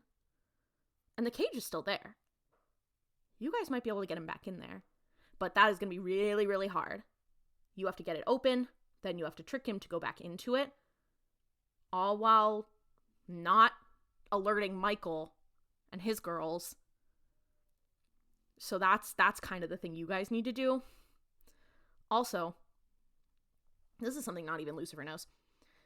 The key to the cage is out there. Well, it's 4 keys. Or 4 rings. You get them all? You've got the cage. And Sam and Dean are like, oh my god, it's the rings from the horsemen. Because as you'll recall, each of the horsemen, when they've shown up, has had a ring. And Gabriel closes it out by saying, quote, can't say I'm betting on you boys, but I've been wrong before. And then he's like, oh, Dean, you are right. I was afraid. But this is me standing up. And the actress is like, ha ha ha ha, and like comes over and puts her head on his shoulder. And he's like, and this is me lying down. And Sam's like, ew, and closes the computer. It's so, the fact that that's the way we find out this pivotal piece of plot information is so foul. So, then Dean's like, okay, so that's great, because we have War's ring and we have Famine's ring. We just need pestilence and death. And Sam's like, oh, right, yeah, easy. That's all. It's a plan. So they're like, all right, let's do it. They get in the car. I just think it's a little not plausible that no one ever thought, what if we just shoved him back in the cage? Nobody ever thought of that plan, ever? Yeah. Well, yeah, they're like, we gotta kill the devil. I'm like, God couldn't even kill the devil. So, unfortunately, there is one more scene in this episode. And it is not the worst scene in this episode, but it is by far the most disgusting. And I did gag, like, while watching it. Like, I feel like I'm gonna gag while, like, describing it. It is so fucking gross. So I'm just gonna give you, like, the short version of it. But basically, a car pulls up in front of, like, a general store in the middle of nowhere, like, on the side of the road. And the guy at the desk is reading a news story about this, like, freaking swine flu epidemic. And a guy comes in who looks really, really sick and is like, ugh. He pulls up, like, a box of flu medication and he's like, oh, are these gonna make me sleepy? I've got a lot of driving to do. And the guy is like, no, the orange ones are good for daytime. Because he's holding up basically like a knockoff Dayquil. And he's like, no, like you're good with that. And the guy walks up to the counter and he's coughing and sneezing. And it's so gross because the entire time that this interaction is happening, he's like getting snot everywhere. It's disgusting. And he's coughing. It's so gross. And Benny is gross in this guy's face, and I'm just not even going to talk about it because it was nasty. So he buys this and he leaves and he kind of starts smiling and he throws the box away, gets into his car. We see that he has a big ass ring on. And he has, and we see as the camera pans back that he has a license plate that says SIKNTRD, so like sick and tired. That's so funny. That was pestilence. I think that's funny. Yeah, that was funny. That was pestilence. Yeah. Well, guys, what the hell? Too much happens in this episode. Too much. My God. Yeah. this episode is so, I feel like we've said our piece about this episode, and I don't want this episode of this podcast to be 3 hours long of us repeating the same talking points. Yeah, or else we'll also make ourselves angry. Yeah, and as I said at the beginning, if you have a different sort of cultural knowledge than we do, because again, we can Google as much as we want, but it doesn't actually translate to what it is like to live in a different culture. So like, if you have a different experience and would love to just share your thoughts, if you thought we were off base about anything, I would love to know. So please feel free to reach out. Yeah. Or if you want to talk about other ways we may have missed that it was an awful show, that too. So, the transition from an insane Andrew Dabb episode to another episode that is insane but for different reasons, written by Ben Edlund, directed by Robert Singer. This is season 5, episode 20, The Devil You Know. And this is insane for reasons you'll find out very soon. Yeah, I'm jealous. This is kind of like, I feel like going into this episode, it's kind of like when there's a bad word in like reading at school and everyone wants to be the person who gets to read the bad word. Who gets to say shit. Yeah, exactly. That's kind of how I feel with, and I'm like, I wonder how Klaudia is gonna do this. So the first shot of the episode, I don't know if you guys remember the Changing Channels episode, but when they had to do pharmaceutical commercials and they had to do one for herpes medication called Herpexia, there's a little Easter egg in the first shot of this episode that it's a Herpexia poster. So also watching this episode in the current climate, whack, insane. So no, I was like, oh god, we went from one about like insane xenophobia, racism to one about vaccines. We can't do this. It's so Fuck. So the episode opens, we see the Herpexia thing, and we zoom out, and lo and behold, we see 2 scientists, and then there's a janitor in the back, and they're in a lab. I wish Noah had watched this episode with me so I could get like how accurate were certain things. We don't need Noah here to know, our friend Noah, who's a scientist. I don't think we need him here to know. Probably not very accurate at all. Yeah. They're talking about making a new vaccine for the quote-unquote recent epidemic. Now, in the last episode, they're talking about swine flu, a biblical swine flu, clearly, that's happening. And they're kind of going back and forth, and the one guy's like, it's too soon, we haven't been able to do enough trials, this and that, no one's even seen this vaccine yet. I think they've really only been testing it on animals, and they're pushing to move it already to human trials. And the janitor behind them kind of lifts his head up, and he's like, oh, well, I've seen it. And they're like, well, who are you? And then he smiles, and he's like, oh, I'm running the experiment. And then he stabs the first scientist in the neck with a syringe, and then slaps the other guy, sends him to the floor, and then is like, oh, you're a part of it too. And then there's this like electronic door where they're keeping specimens and stuff behind it, and he unlocks the door, he steps out, he locks it, he destroys the lock and traps them inside. And the second man starts like banging, and he's like, let me out. And the first guy who got the syringe gets up and starts attacking him. And you can hear all like the test animals like screaming because they're watching this one guy attack this other guy, these 2 scientists. And the janitor is just looking there, and we see then there's a blood spatter against the door. Clearly the one scientist was able to kill the other scientist, and the janitor's like, well, looks like it works. And then he walks away and leaves, and you're like, what? And then it's like Supernatural. This episode was sponsored by RFK Jr. No, because RFK Jr. would be like, fuck. No, because here's the problem. I think this episode wanted to be a fuck big pharma episode, but it ended up being like a, look how, like, in the current climate, it feels more like look how bad the people making these vaccines are. Yeah. This episode was sponsored by actually the worm inside of RFK Jr.'s brain. Yeah, the worm. It's also funny because it's like, I want to joke about it, but I'm just like, oh man, if I think about it too long, I'm going to start getting sad. Yeah. It's actually like really troubling. Really bad.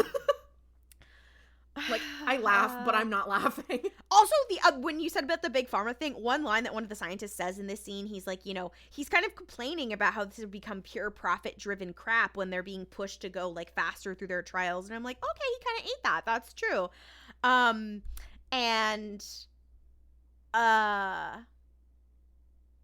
He also, and then like the other scientist is like, yeah, if they really cared and wanted to get it out there fast, they would give people the vaccine for free. And I'm like, okay, like pop off. So true, public health. And then, when the guy like went absolutely batshit when he got the syringe, I was like, oh, he got the microchip. It's the 5G that made him like that. Oh my God. And yes. Hey, Supernatural budget because they had monkey actors. Okay. Do they have a union? Is there a monkey Are they part of SAG? Union? Let's talk about it. Okay, we need to talk. Well, because there are certain creatures that are credited. Like, do you think the dog from Anatomy of a Fall is part of SAG? Hi, can someone in SAG let us know? If you're in SAG, sound off in the comments with the people who are horseflies who live in Indiana. Anyways. You can tell that Castiel is not in this episode because the synopsis on here is not good. And I took notes, but I watched this episode a while ago, so bear with me if I forget something.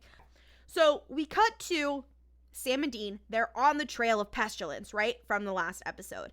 They walk into this clinic that is full. There's people wearing masks. We love that. Because people are wearing masks, Dean makes a Michael Jackson joke. I think, and Sam's like, oh, it's like too soon. I think Michael Jackson had just died. I don't know when they did this episode. Yeah, that sounds about right. Yeah, some things are so dated in this show. And they come in, and this is like one of the second or third times they pretended to be the CDC. And the doctors at this like urgent care, at this clinic, at this whatever, are like, can you do something? Like, can you help us? Whatever. And they're like, well, can you tell us if people started to act weird or whatever? And they're like, no, people are just like really, really sick. Can you get us a vaccine? Thanks. And they're like, oh, okay. So after they've done their little investigation, they go back to the car. They get on the phone with Bobby. Bobby is like, hey, I've got another lead. And they're like, okay, where is it? And he's like, east. And they're like, well, we're in Nevada, so if you look geographically, east is practically all there is. So what do you mean east? And as they're having this conversation, they hang up. Who pokes his head in their window? But Crowley. And he says, yippee! Yippee! Yay! He has a certified British moment. Yeah. Crowley goes, fancy in a chat.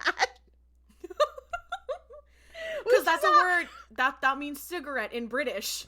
In British.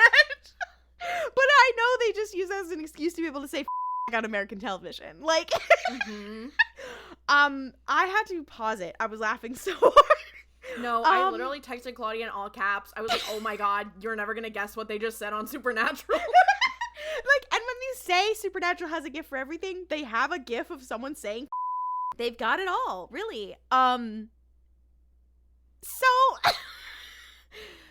this stupid ass noodlehead is like, hey, queens. Now they're like in the middle of the road when they're doing this. Like I'm not sure. I think they might have pulled over or something. And Crowley's like, hey, so I'm being hunted down by my fellow demons because I gave you guys the Colt. And they're like, you gave us the Colt and you didn't tell us that it wasn't going to work on Lucifer. And Carly's like, listen, my bad. I thought, let's at least try it. I wasn't going to know for sure, but my bad. And they're like, dude, why would we help you? And he's like, okay, so I'll tell you where the last 2 rings of the Horsemen can be found.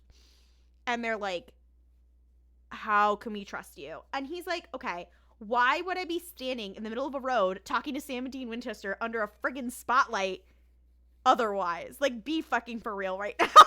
Period. One thing about Crowley. Deeply dramatic individual. Yeah. Also, I have in my notes that Gabriel and Crowley should have fucked. We got Period. Azure Crow at home. Period. Bro, we have to stop talking about Good fucking Omens. Here's the thing. I've never read or watched Good Omens. That just came to me off the top of the dome. Wow. We got Azure Crow at home. Yeah, Gabriel and Crowley, if they put them in a room together, it would be so fucking over. Also, whenever Crowley shows up, he will call them the most crazy shit. Like, he calls them used contraception at one point. And you're just like, oh, okay. So he doesn't exactly tell them where the rings can be found, but he's like, but I can give you the location of this demon who's basically like the handler for the horsemen. When he's like, I'd rather be hanging out with anyone but the Winchesters under his fucking spotlight, he snaps his fingers and the light goes out, and you're like, you dramatic motherfucker. Because he's like, because we see like the spotlight is obviously like the halo imagery, and he said, girl, don't accuse me of being holy. Yeah. He also mentions that he has this coin that when they're like, oh, how did you find us? And he's like, well, I had my guys, my little demon besties, plant this coin on the Impala, so I have known where you are, and I've been listening in on your conversations. I'm like, how powerful is this fucking coin? Convenient, isn't it? Yeah. Granted, we find out later that he's also a witchy kind of girl, but like, what the fuck? So Crowley's like, listen, I can give you the location of the horseman's handler, and then you can kind of go from there. And Sam and Dean are like, what? Like, come on. And I also wrote in my notes, Crowley wants to fuck him so bad, but this is so weird because Dean also wants to kill his ass. No, that is so true. I was saying, it's literally obvious from moment one that Crowley's like, ooh. He's like, and he doesn't want to, but he's like, I have to. You know what I mean? I feel like there's something very special about being a demon and seeing Dean Winchester, who's like, oh, he's the vessel of Michael who the angels brought back. I can't not fuck him. Like, yeah, what? that's Crowley's entire character. Mm-hmm. So Crowley has one stipulation of this, and he's like, Sam can't go with you to go and get this guy. Get this demon who will give you this information. And they're like, why? And he's like, well, you're not exactly Mr. Anger Management. And in this conversation, like, Dean has been like, oh my god, this guy. But Sam's been like, I'm gonna fucking kill you, bitch. And he says, how are you gonna control the devil when you can't even control yourself?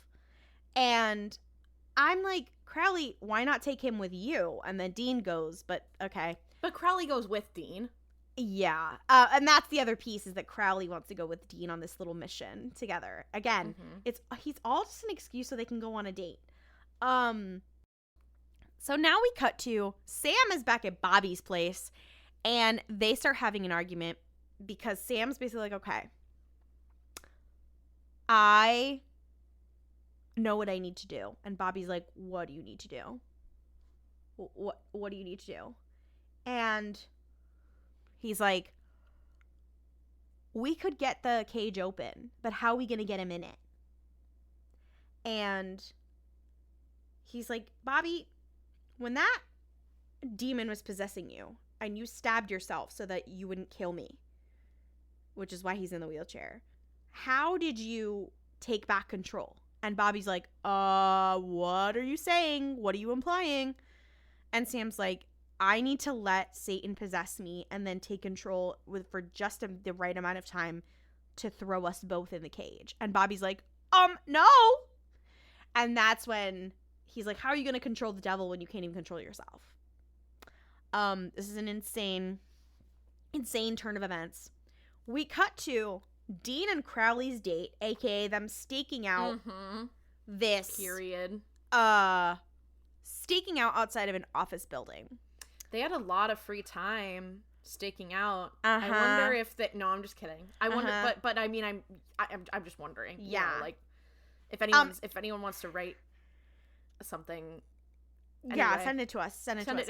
I'm just saying send it to us. I'm not telling anyone to do anything. I'm just saying, you know. This next scene might have come before the scene with Bobby and Sam, but we when we saw those scientists earlier worked for a certain pharmaceutical company, we are now in the offices of that pharmaceutical company, and we're in this like board meeting where there's this very pushy CEO, and he's like, you know, he's like you need to get this vaccine out there. This epidemic is happening, and you know, we're the ones who can get it out the fastest, and this and that, and you know, all the scientists in the room are like, I don't think we can, like, it hasn't even gotten to human trials. And he's like, well, push it through. He's being very pushy, whatever. He makes a Teamsters joke, all that kind of stuff. And then the scene with Sam and Bobby happens, and then Crowley and Dean are outside this office building where this meeting happened, and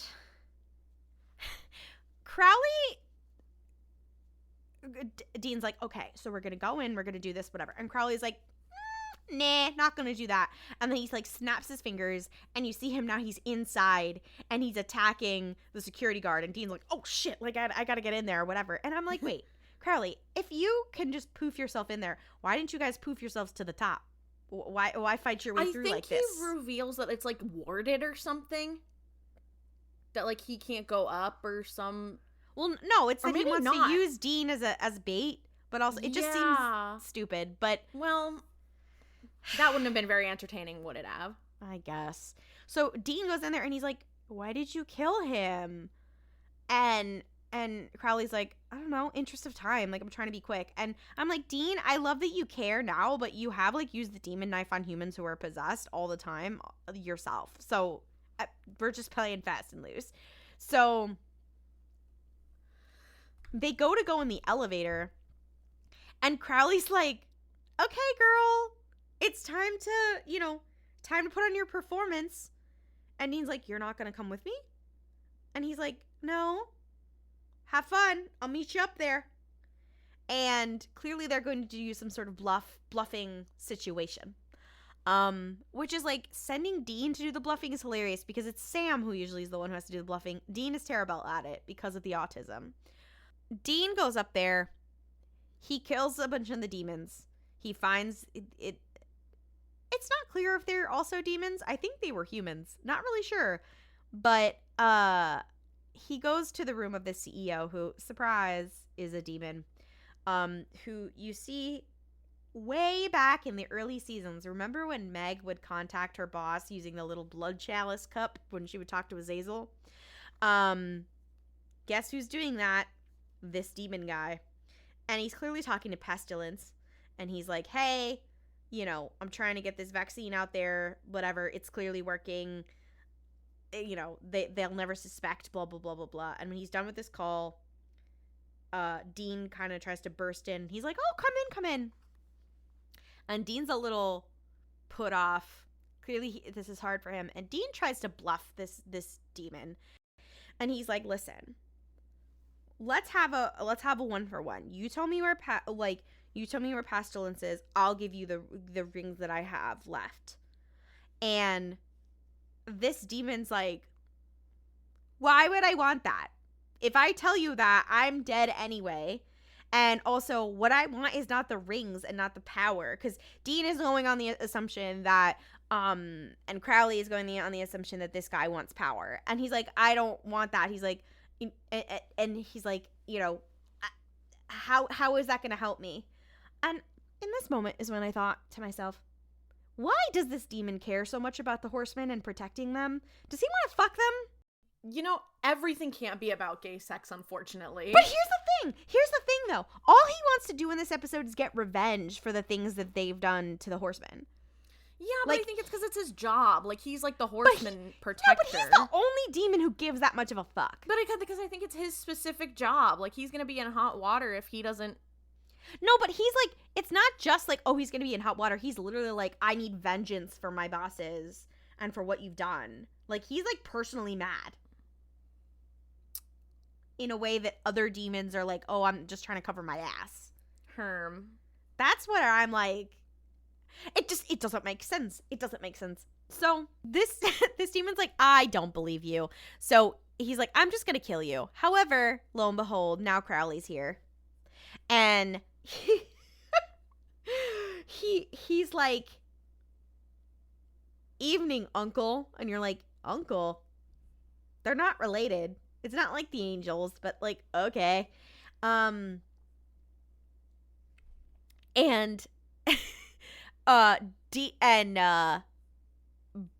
this demon is now unconscious, and Crowley is like, hey, this demon and Sam have a history, so when we bring him back to question him, we need to be careful.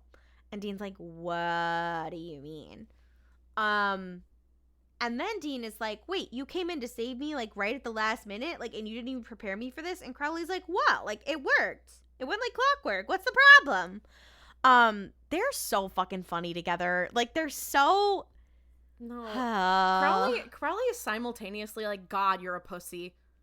I want you. What? No. Who said that? Yeah. And he's always saying, in this episode, he's saying stuff like calling him hot stuff, saying up yours. The thing, though, about him, too, is that Crowley, unlike some people who want Dean, who just, it's like they can't, it's like, yeah. Like with Cass, it's like his entire thing is that clearly he wants Dean, right? Yeah. Crowley's like, I can want him and do other things. Like, yeah. I'm not obsessed with him. Yeah. But also, like, he is so clearly obsessed with him. So, we cut to this dusty, rusty-ass house. It's not Bobby's house. Because it's, like, has cobwebs and shit. And Sam is there, and this is where Crowley is, like, giving Dean this sort of, like, warning of, like, they have history, okay? And Sam's like, all right, let's go in there, whatever. And Crowley and Dean are like, no, let's not. And Sam's like, no, fuck you, I'm going in there. Sam and Dean go in there with this demon who's tied up in the devil's trap and everything, who is our pharmaceutical CEO. And Sam just stops in his fucking tracks. He's stopped in his fucking tracks. And Sam's like, Brady? And Dean's like, what is happening? And the demon wakes up and is like, hey, Sam, and informs the audience and Sam and Dean. He's like, well, yeah, you've had a devil on your shoulder all the way back since what? Sophomore year of college? And Sam's like, what? And basically, this demon, who's the handler, as they call him, has been possessing this guy Brady since Sam's sophomore year of college. And he admits to deliberately introducing Jess to Sam because this guy was working for Zazel at the time. And Sam loses his fucking mind, understandably. I mean, that would be crazy if, like, because he's also, like, there's a part where he's like, Sam, don't you remember, like, I went home for spring break and then came back and was totally different? And you spent all that time trying to get me, like, back and, like, get me right again? Aw, well, it's because I was a fucking demon, you idiot. And Sam's like, I'm gonna fucking lose it. I'm gonna lose it. Understandably, again. And this is why Crowley and Dean are like, oh, fuck. Like, we gotta get him out of here. And my thought during this whole thing was, okay, but this guy stayed in the same guy's body from college and then went to go work as a pharmaceutical CEO. Like, was this bitch on LinkedIn? Like, this demon was putting in the work and the hours. Yeah, he had to have been networking, right? Like, he had a whole regular ass life. Do you think, okay, I'm sorry, a friend of mine, Mel and I went to dinner with a friend, and we were talking about people who, like, regularly post on LinkedIn. But it's like 10 things I learned about, like, when it's like 10 things taking a walk down my driveway taught me, like, that kind of shit. And I know he was posting that shit, but I'm like, wait, LinkedIn influencer, and I've been linked influencer demon. That makes sense. I feel like Crowley could be a LinkedIn influencer. He'd be the kind of guy who would post, like, here's a picture of my baby who was just born and what it taught me about crypto. Yeah, and he's like, it's not actually real. Like, obviously, I don't have a baby. It's just because I want to create some drama on LinkedIn. Just because it's fucking insane. Mm-hmm. So, yeah, Sam is about to fucking kill this guy. Dean and Crowley have to hold him back. And, they're like, you know, go cool off, whatever.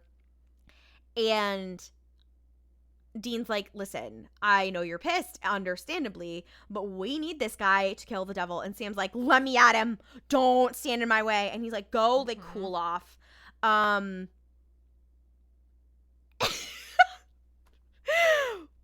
Again, this episode gets a little homo once again, but likely thing for it to get. Yeah. Crowley leaves. Sam Dean goes to the bathroom, and this is the point where I'm like, how is there running water in this abandoned ass house? And Dean's kind of like washing his face. He's trying to get over certain things, whatever. And Sam traps him in the fucking bathroom with like a chair under the doorknob, fucking Home Alone style. And he's like, I'm gonna go fucking kill Brady. And Brady's like, go ahead. Like, kill me. What are you gonna get out of that? And Sam's like, okay. He starts to calm down. And then Crowley returns like in a huff. He's like going through something, like something happened. And I don't know how Dean got out of the room he was trapped in. I guess he figured his way out. I think Sam let him out. Oh yeah, like once he figured out, he was like, okay, maybe I need to calm down. And they're like, Crowley, like, what the fuck happened? And he's like, Crowley's back, and he's like, so I have to do everything my fucking self in this fucking family. And he's like, so I went and I just killed a big nest of demons myself. And they're like, why did you do that? And he's like, because I need to make it look like me and Brady are on the same side. So to force Brady into talking to us, to blackmail him, because you people can't do your fucking job and get him to talk. So then Crowley walks in and says to Brady, or the demon in Brady's body, the handler, is like, hey, here's the thing. Now all of China knows you're gay. Actually, yeah, that's basically what he says, because he's like, yeah, I just went and killed a bunch of people and made it look like you did it, and that we're on the same side because we're lovers. So now we're both fucked together. So now you have to tell me. And the Brady guy's, he's fucking mad. He says, fake dating AU. No, okay. literally. What are the tags for this that they'd make on it, put on a graphic if this was a romance novel? Enemies to lovers, fake dating, forced proximity. Yeah. They're called lovers in league against Satan. He makes that joke. Crowley always goes for the gay angle, and like from the day we are introduced to him, he's as gay as a rainbow, and we love that. Thinking about when someone asked like Mark Shepard, and they were like, yeah, like, is there ever gonna be a queen of hell? And he's like, what makes you think Crowley's straight? Like, the first time we meet him, he's kissing a man, like, period. There's never gonna be a queen of hell. That's him. It's crazy watching this, and I'm like, how did I not realize like how gay he was when I was watching so this the first time? Like, he's like really gay, and it's not like just wanting to fuck Dean. Like, he's gay all around. Yeah, and not even in like an Us where we like have yowie goggles on, but like in a damn, like, actually for real. Yeah, he's just joking about it casually all the time. Like, he's a highlight. So he's threatening Brady in the chair, and then suddenly we hear the sound of dogs outside the door, and everybody in the room, Sam, Dean, Crowley, everybody's like, hellhounds, fucking hellhounds. And he's like, see, they're coming for me now. We're fucked. And this is a great moment because they don't CGI the hellhounds. They're invisible. So you do have a lot of moments of Sam and Dean just like fighting this invisible force that has broken through the window. That is very funny. It is both low budget and also quite funny and well done. My notes for this are so insane. And Crowley leaves. He escapes, and they're like, where the fuck did he go? Oh my god, we're so fucked. Dean and Sam are getting thrown all over the place, and then suddenly Crowley returns and is like, don't worry, boys. And what does he say? He's like, stick him, girl. And he's just like, he has his hand like kind of high up, and he clearly has brought a bigger hellhound to go attack the hellhound. So now you hear two dogs fighting. At this moment, I really just have to say, big Nico D'Angelo vibes. Huge Nico D'Angelo vibes. Means, that is also a Percy Jackson reference, because Nico I know D'Angelo shows up with Mrs. O'Leary, who is a hellhound. Yeah, I don't know if Crowley's hellhound ever comes back to the show, but he basically brings his own hellhound. And while this is happening, Sam and Dean are like, listen, girl. You think Crowley's the person you should be scared of? We're the one you should be scared of. And Brady still doesn't want to give up the info, and he's like, you know, we're not that different than you. He does this whole speech we've heard before in Supernatural, and he says, maybe you hate us so much because you hate what you see in the mirror. And once again, we have to get into this Sam Winchester gay metaphor a little bit here. Like, damn. Yeah. A little bit. Yeah. And he finally does give them the location for Pestilence. Then Dean's like, okay, now you can kill him, Sam. And Sam's like, fucking finally. After kind of dragging his ass. And then we have another insane scene of two people who should probably fuck. We cut to Bobby in his kitchen. Fuck. And Bobby's on the phone with Rufus. Ugh, people who should, people who did. Yeah. Bobby gets off the phone with Rufus and is startled by who behind him but Crowley, who has now showed up in his home.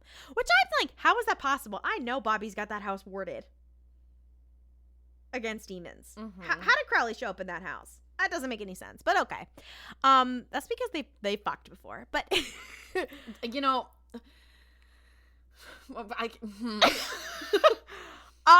okay, Krabby. We've talked about Krabby. We've definitely talked about Krabby. We've talked about Krabby before. This is also where Crowley says one of his most famous lines, so you have heard of me. And Bobby is sitting there with a shotgun, and he's like, I'm gonna blast you so full of rock salt you'll crap margaritas. That's fucking awesome.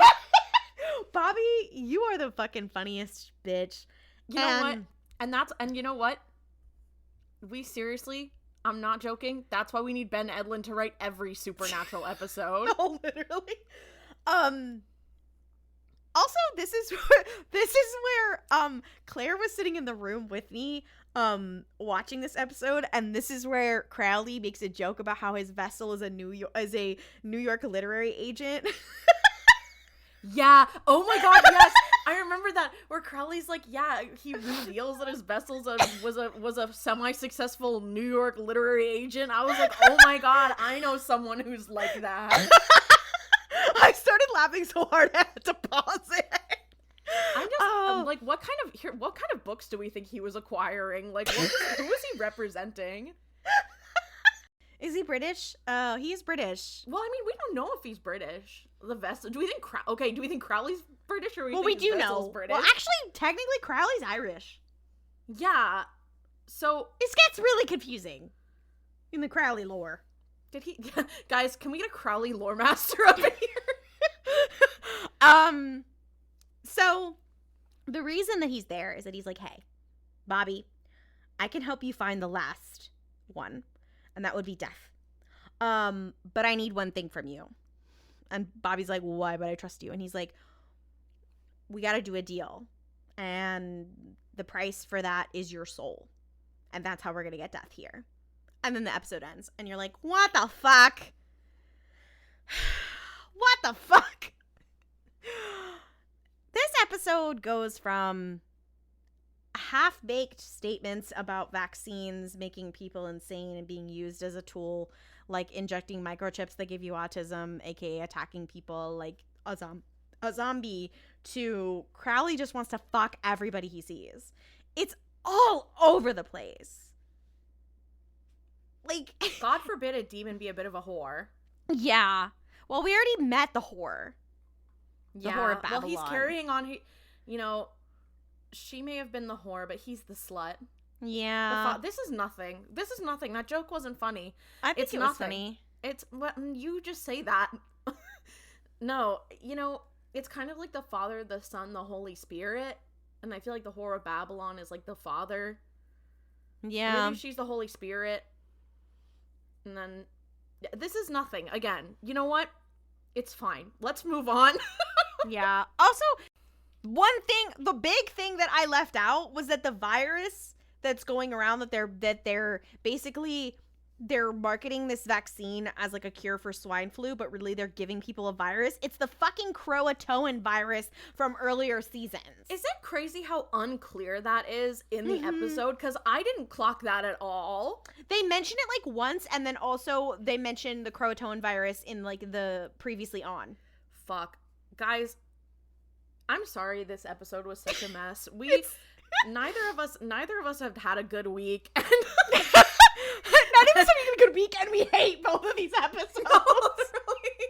At least I feel like the second one at least had like some funny parts where it was. Yeah, because Crowley's there. The problem is Crowley's so funny, but the rest of it was just such a nothing burger. If Castiel and Crowley aren't there, I'm not interested.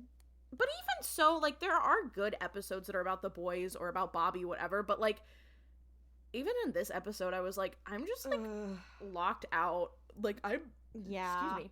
But also, like, I'm not we warned you guys. We told you that as the show went on, this would happen, and we would have 2 hours of hateration. Yeah. So, we warned you. You can't complain. If I see any hate in the comments, you're getting blocked, actually, on all platforms. We'll find you. We're going to find your gut. We're going to dox you and come to your house. That's a joke. That's a joke. For any federal agents, any federal agent fans, first of all, good on you for still having a job, I guess. But not good on you for having that job in the first place. You should probably quit, honestly. Yeah. I mean, the problem is these were just one actively sucked and one was just like kind of a nothing. Like, yeah. It's funny too, because like I watched both of these episodes and the first one I remembered very well because of how pissed off I was. But the second one, I'm just like, I genuinely, other than the fact that it was about vaccines and Sam had beef with that guy, I'm like, I don't really fucking remember what happened. And honestly, and the thing is that after that piece of lore is like never touched on ever again, even though it's kind of a crazy, a crazy pull. Like, yeah, that was like sometimes network TV loves to do these things where it'll create like a character who's really relevant. Yeah. For like 2 seconds, and you're like, oh, this is big, and then the writers are like, anyway, we have other shit to do. I mean, that's Adam. Yeah. Well, at least Adam comes back and is relevant again. And, like, I mean, I feel like Adam was kind of paradigm shifting. I don't think that that's a fair comparison, but I do think it's kind of like, I'm trying not to be Guy who's 2911, but I'm like, you know, you'd think that Bobby Nash's mom showing up and being a Protestant megachurch leader would be more relevant to anything. Like, you feel like that's something you would have known about a character you've known for 8 seasons, but it's okay. Well, it doesn't matter anymore. Shut up. I'm glad he's dead. They needed a shake up. I'll say that. You know what? I'll say it with my whole chest. We can't say that. No, I will say it. I thought the episode was not very good, but I'm glad he's dead, and I'm excited to see how sad it's gonna make everyone. Fuck. Cancel me if you will. I'm sorry. It's hard being the only one who has correct 911 opinions. Network TV is just weird like that. So it's like, it's kind of whatever, because I'm like, obviously they have a million episodes. Of course, there's going to be some bullshit that they're like, here's a very integral thing about this character. Shh, we're never talking about it again. Yeah. Especially when it passes between the hands of so many writers. Like, it's like, whatever. God, we made it through. I didn't think we would for a second. I thought it was kind of over. I thought maybe we wouldn't make it. But we did. And thank you for sticking by us. If you enjoyed, if you want to see more from us, you can follow us on social media. We're at Mystery Spotcast on Blue Sky, Tumblr, Instagram, and TikTok. You can also ask us questions in our Tumblr Ask Box or emailing us at themysteryspotcast@gmail.com. And So usually we have a call to action here where we talk about something that we think that you should do that is good for the world. I am a part of organizing a campaign with a organization called Get Free, a civil rights organization. I know we talked about Star Wars a little bit, and if you may or may not know, we used to be on a Star Wars podcast. And if you didn't know, the final season of Andor comes out this upcoming Tuesday. We're recording this.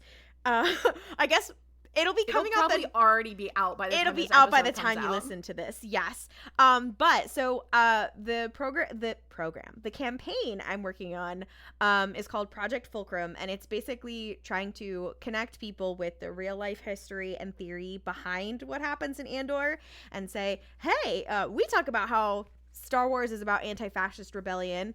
Let's learn a little bit about it, and then let's channel that into real life action. So basically we have a link in our show notes to join Project Fulcrum, and all it is basically you get a newsletter in your inbox each week, and it'll be only for a couple weeks just when Andor is airing, and then like a couple weeks after. And it'll just be like a little bit that you can read and learn a little bit. And then at the bottom is something you can do to take action. So there will be things from the organization Get Free or from project partners like Fight for the Future, who we've talked about on this podcast before. Hopefully it's a way to, take some of our fandom and put it into real life action. Walk the walk instead of just talking the talk, that sort of thing. And it'd be great if you could take a look. It should be easy to engage with. Also, there's a Discord that you can join, where we'll probably be talking about Andor every week, and the actions that we're going to be asking people to take and all that kind of stuff. So check it out. It's in our show notes. I'll probably talk about it on several episodes of this podcast while it's going on. And friend of the podcast, Ella made custom art for it. That's on the Get Free Instagram if you want to go look at it. So yeah, you can check it out. And if you're not a Star Wars fan, okay, well, I'm glad you're here. I'm glad you're here instead of that, but yeah. So that's it's really cool. Check it out. I will also add, if you enjoyed listening to this, please rate the show, leave us a review on Apple Podcasts, Spotify, all the other fun places. You can leave a comment on YouTube. You can tell a friend. Yeah. And if you have a song you want us to put on the Mystery Spotcast official playlist, which we talked about today, you can fill out the form that's in the show notes. And with that, we will see you 2 Tuesdays from now for more slaying people, queer baiting things, the supernatural business.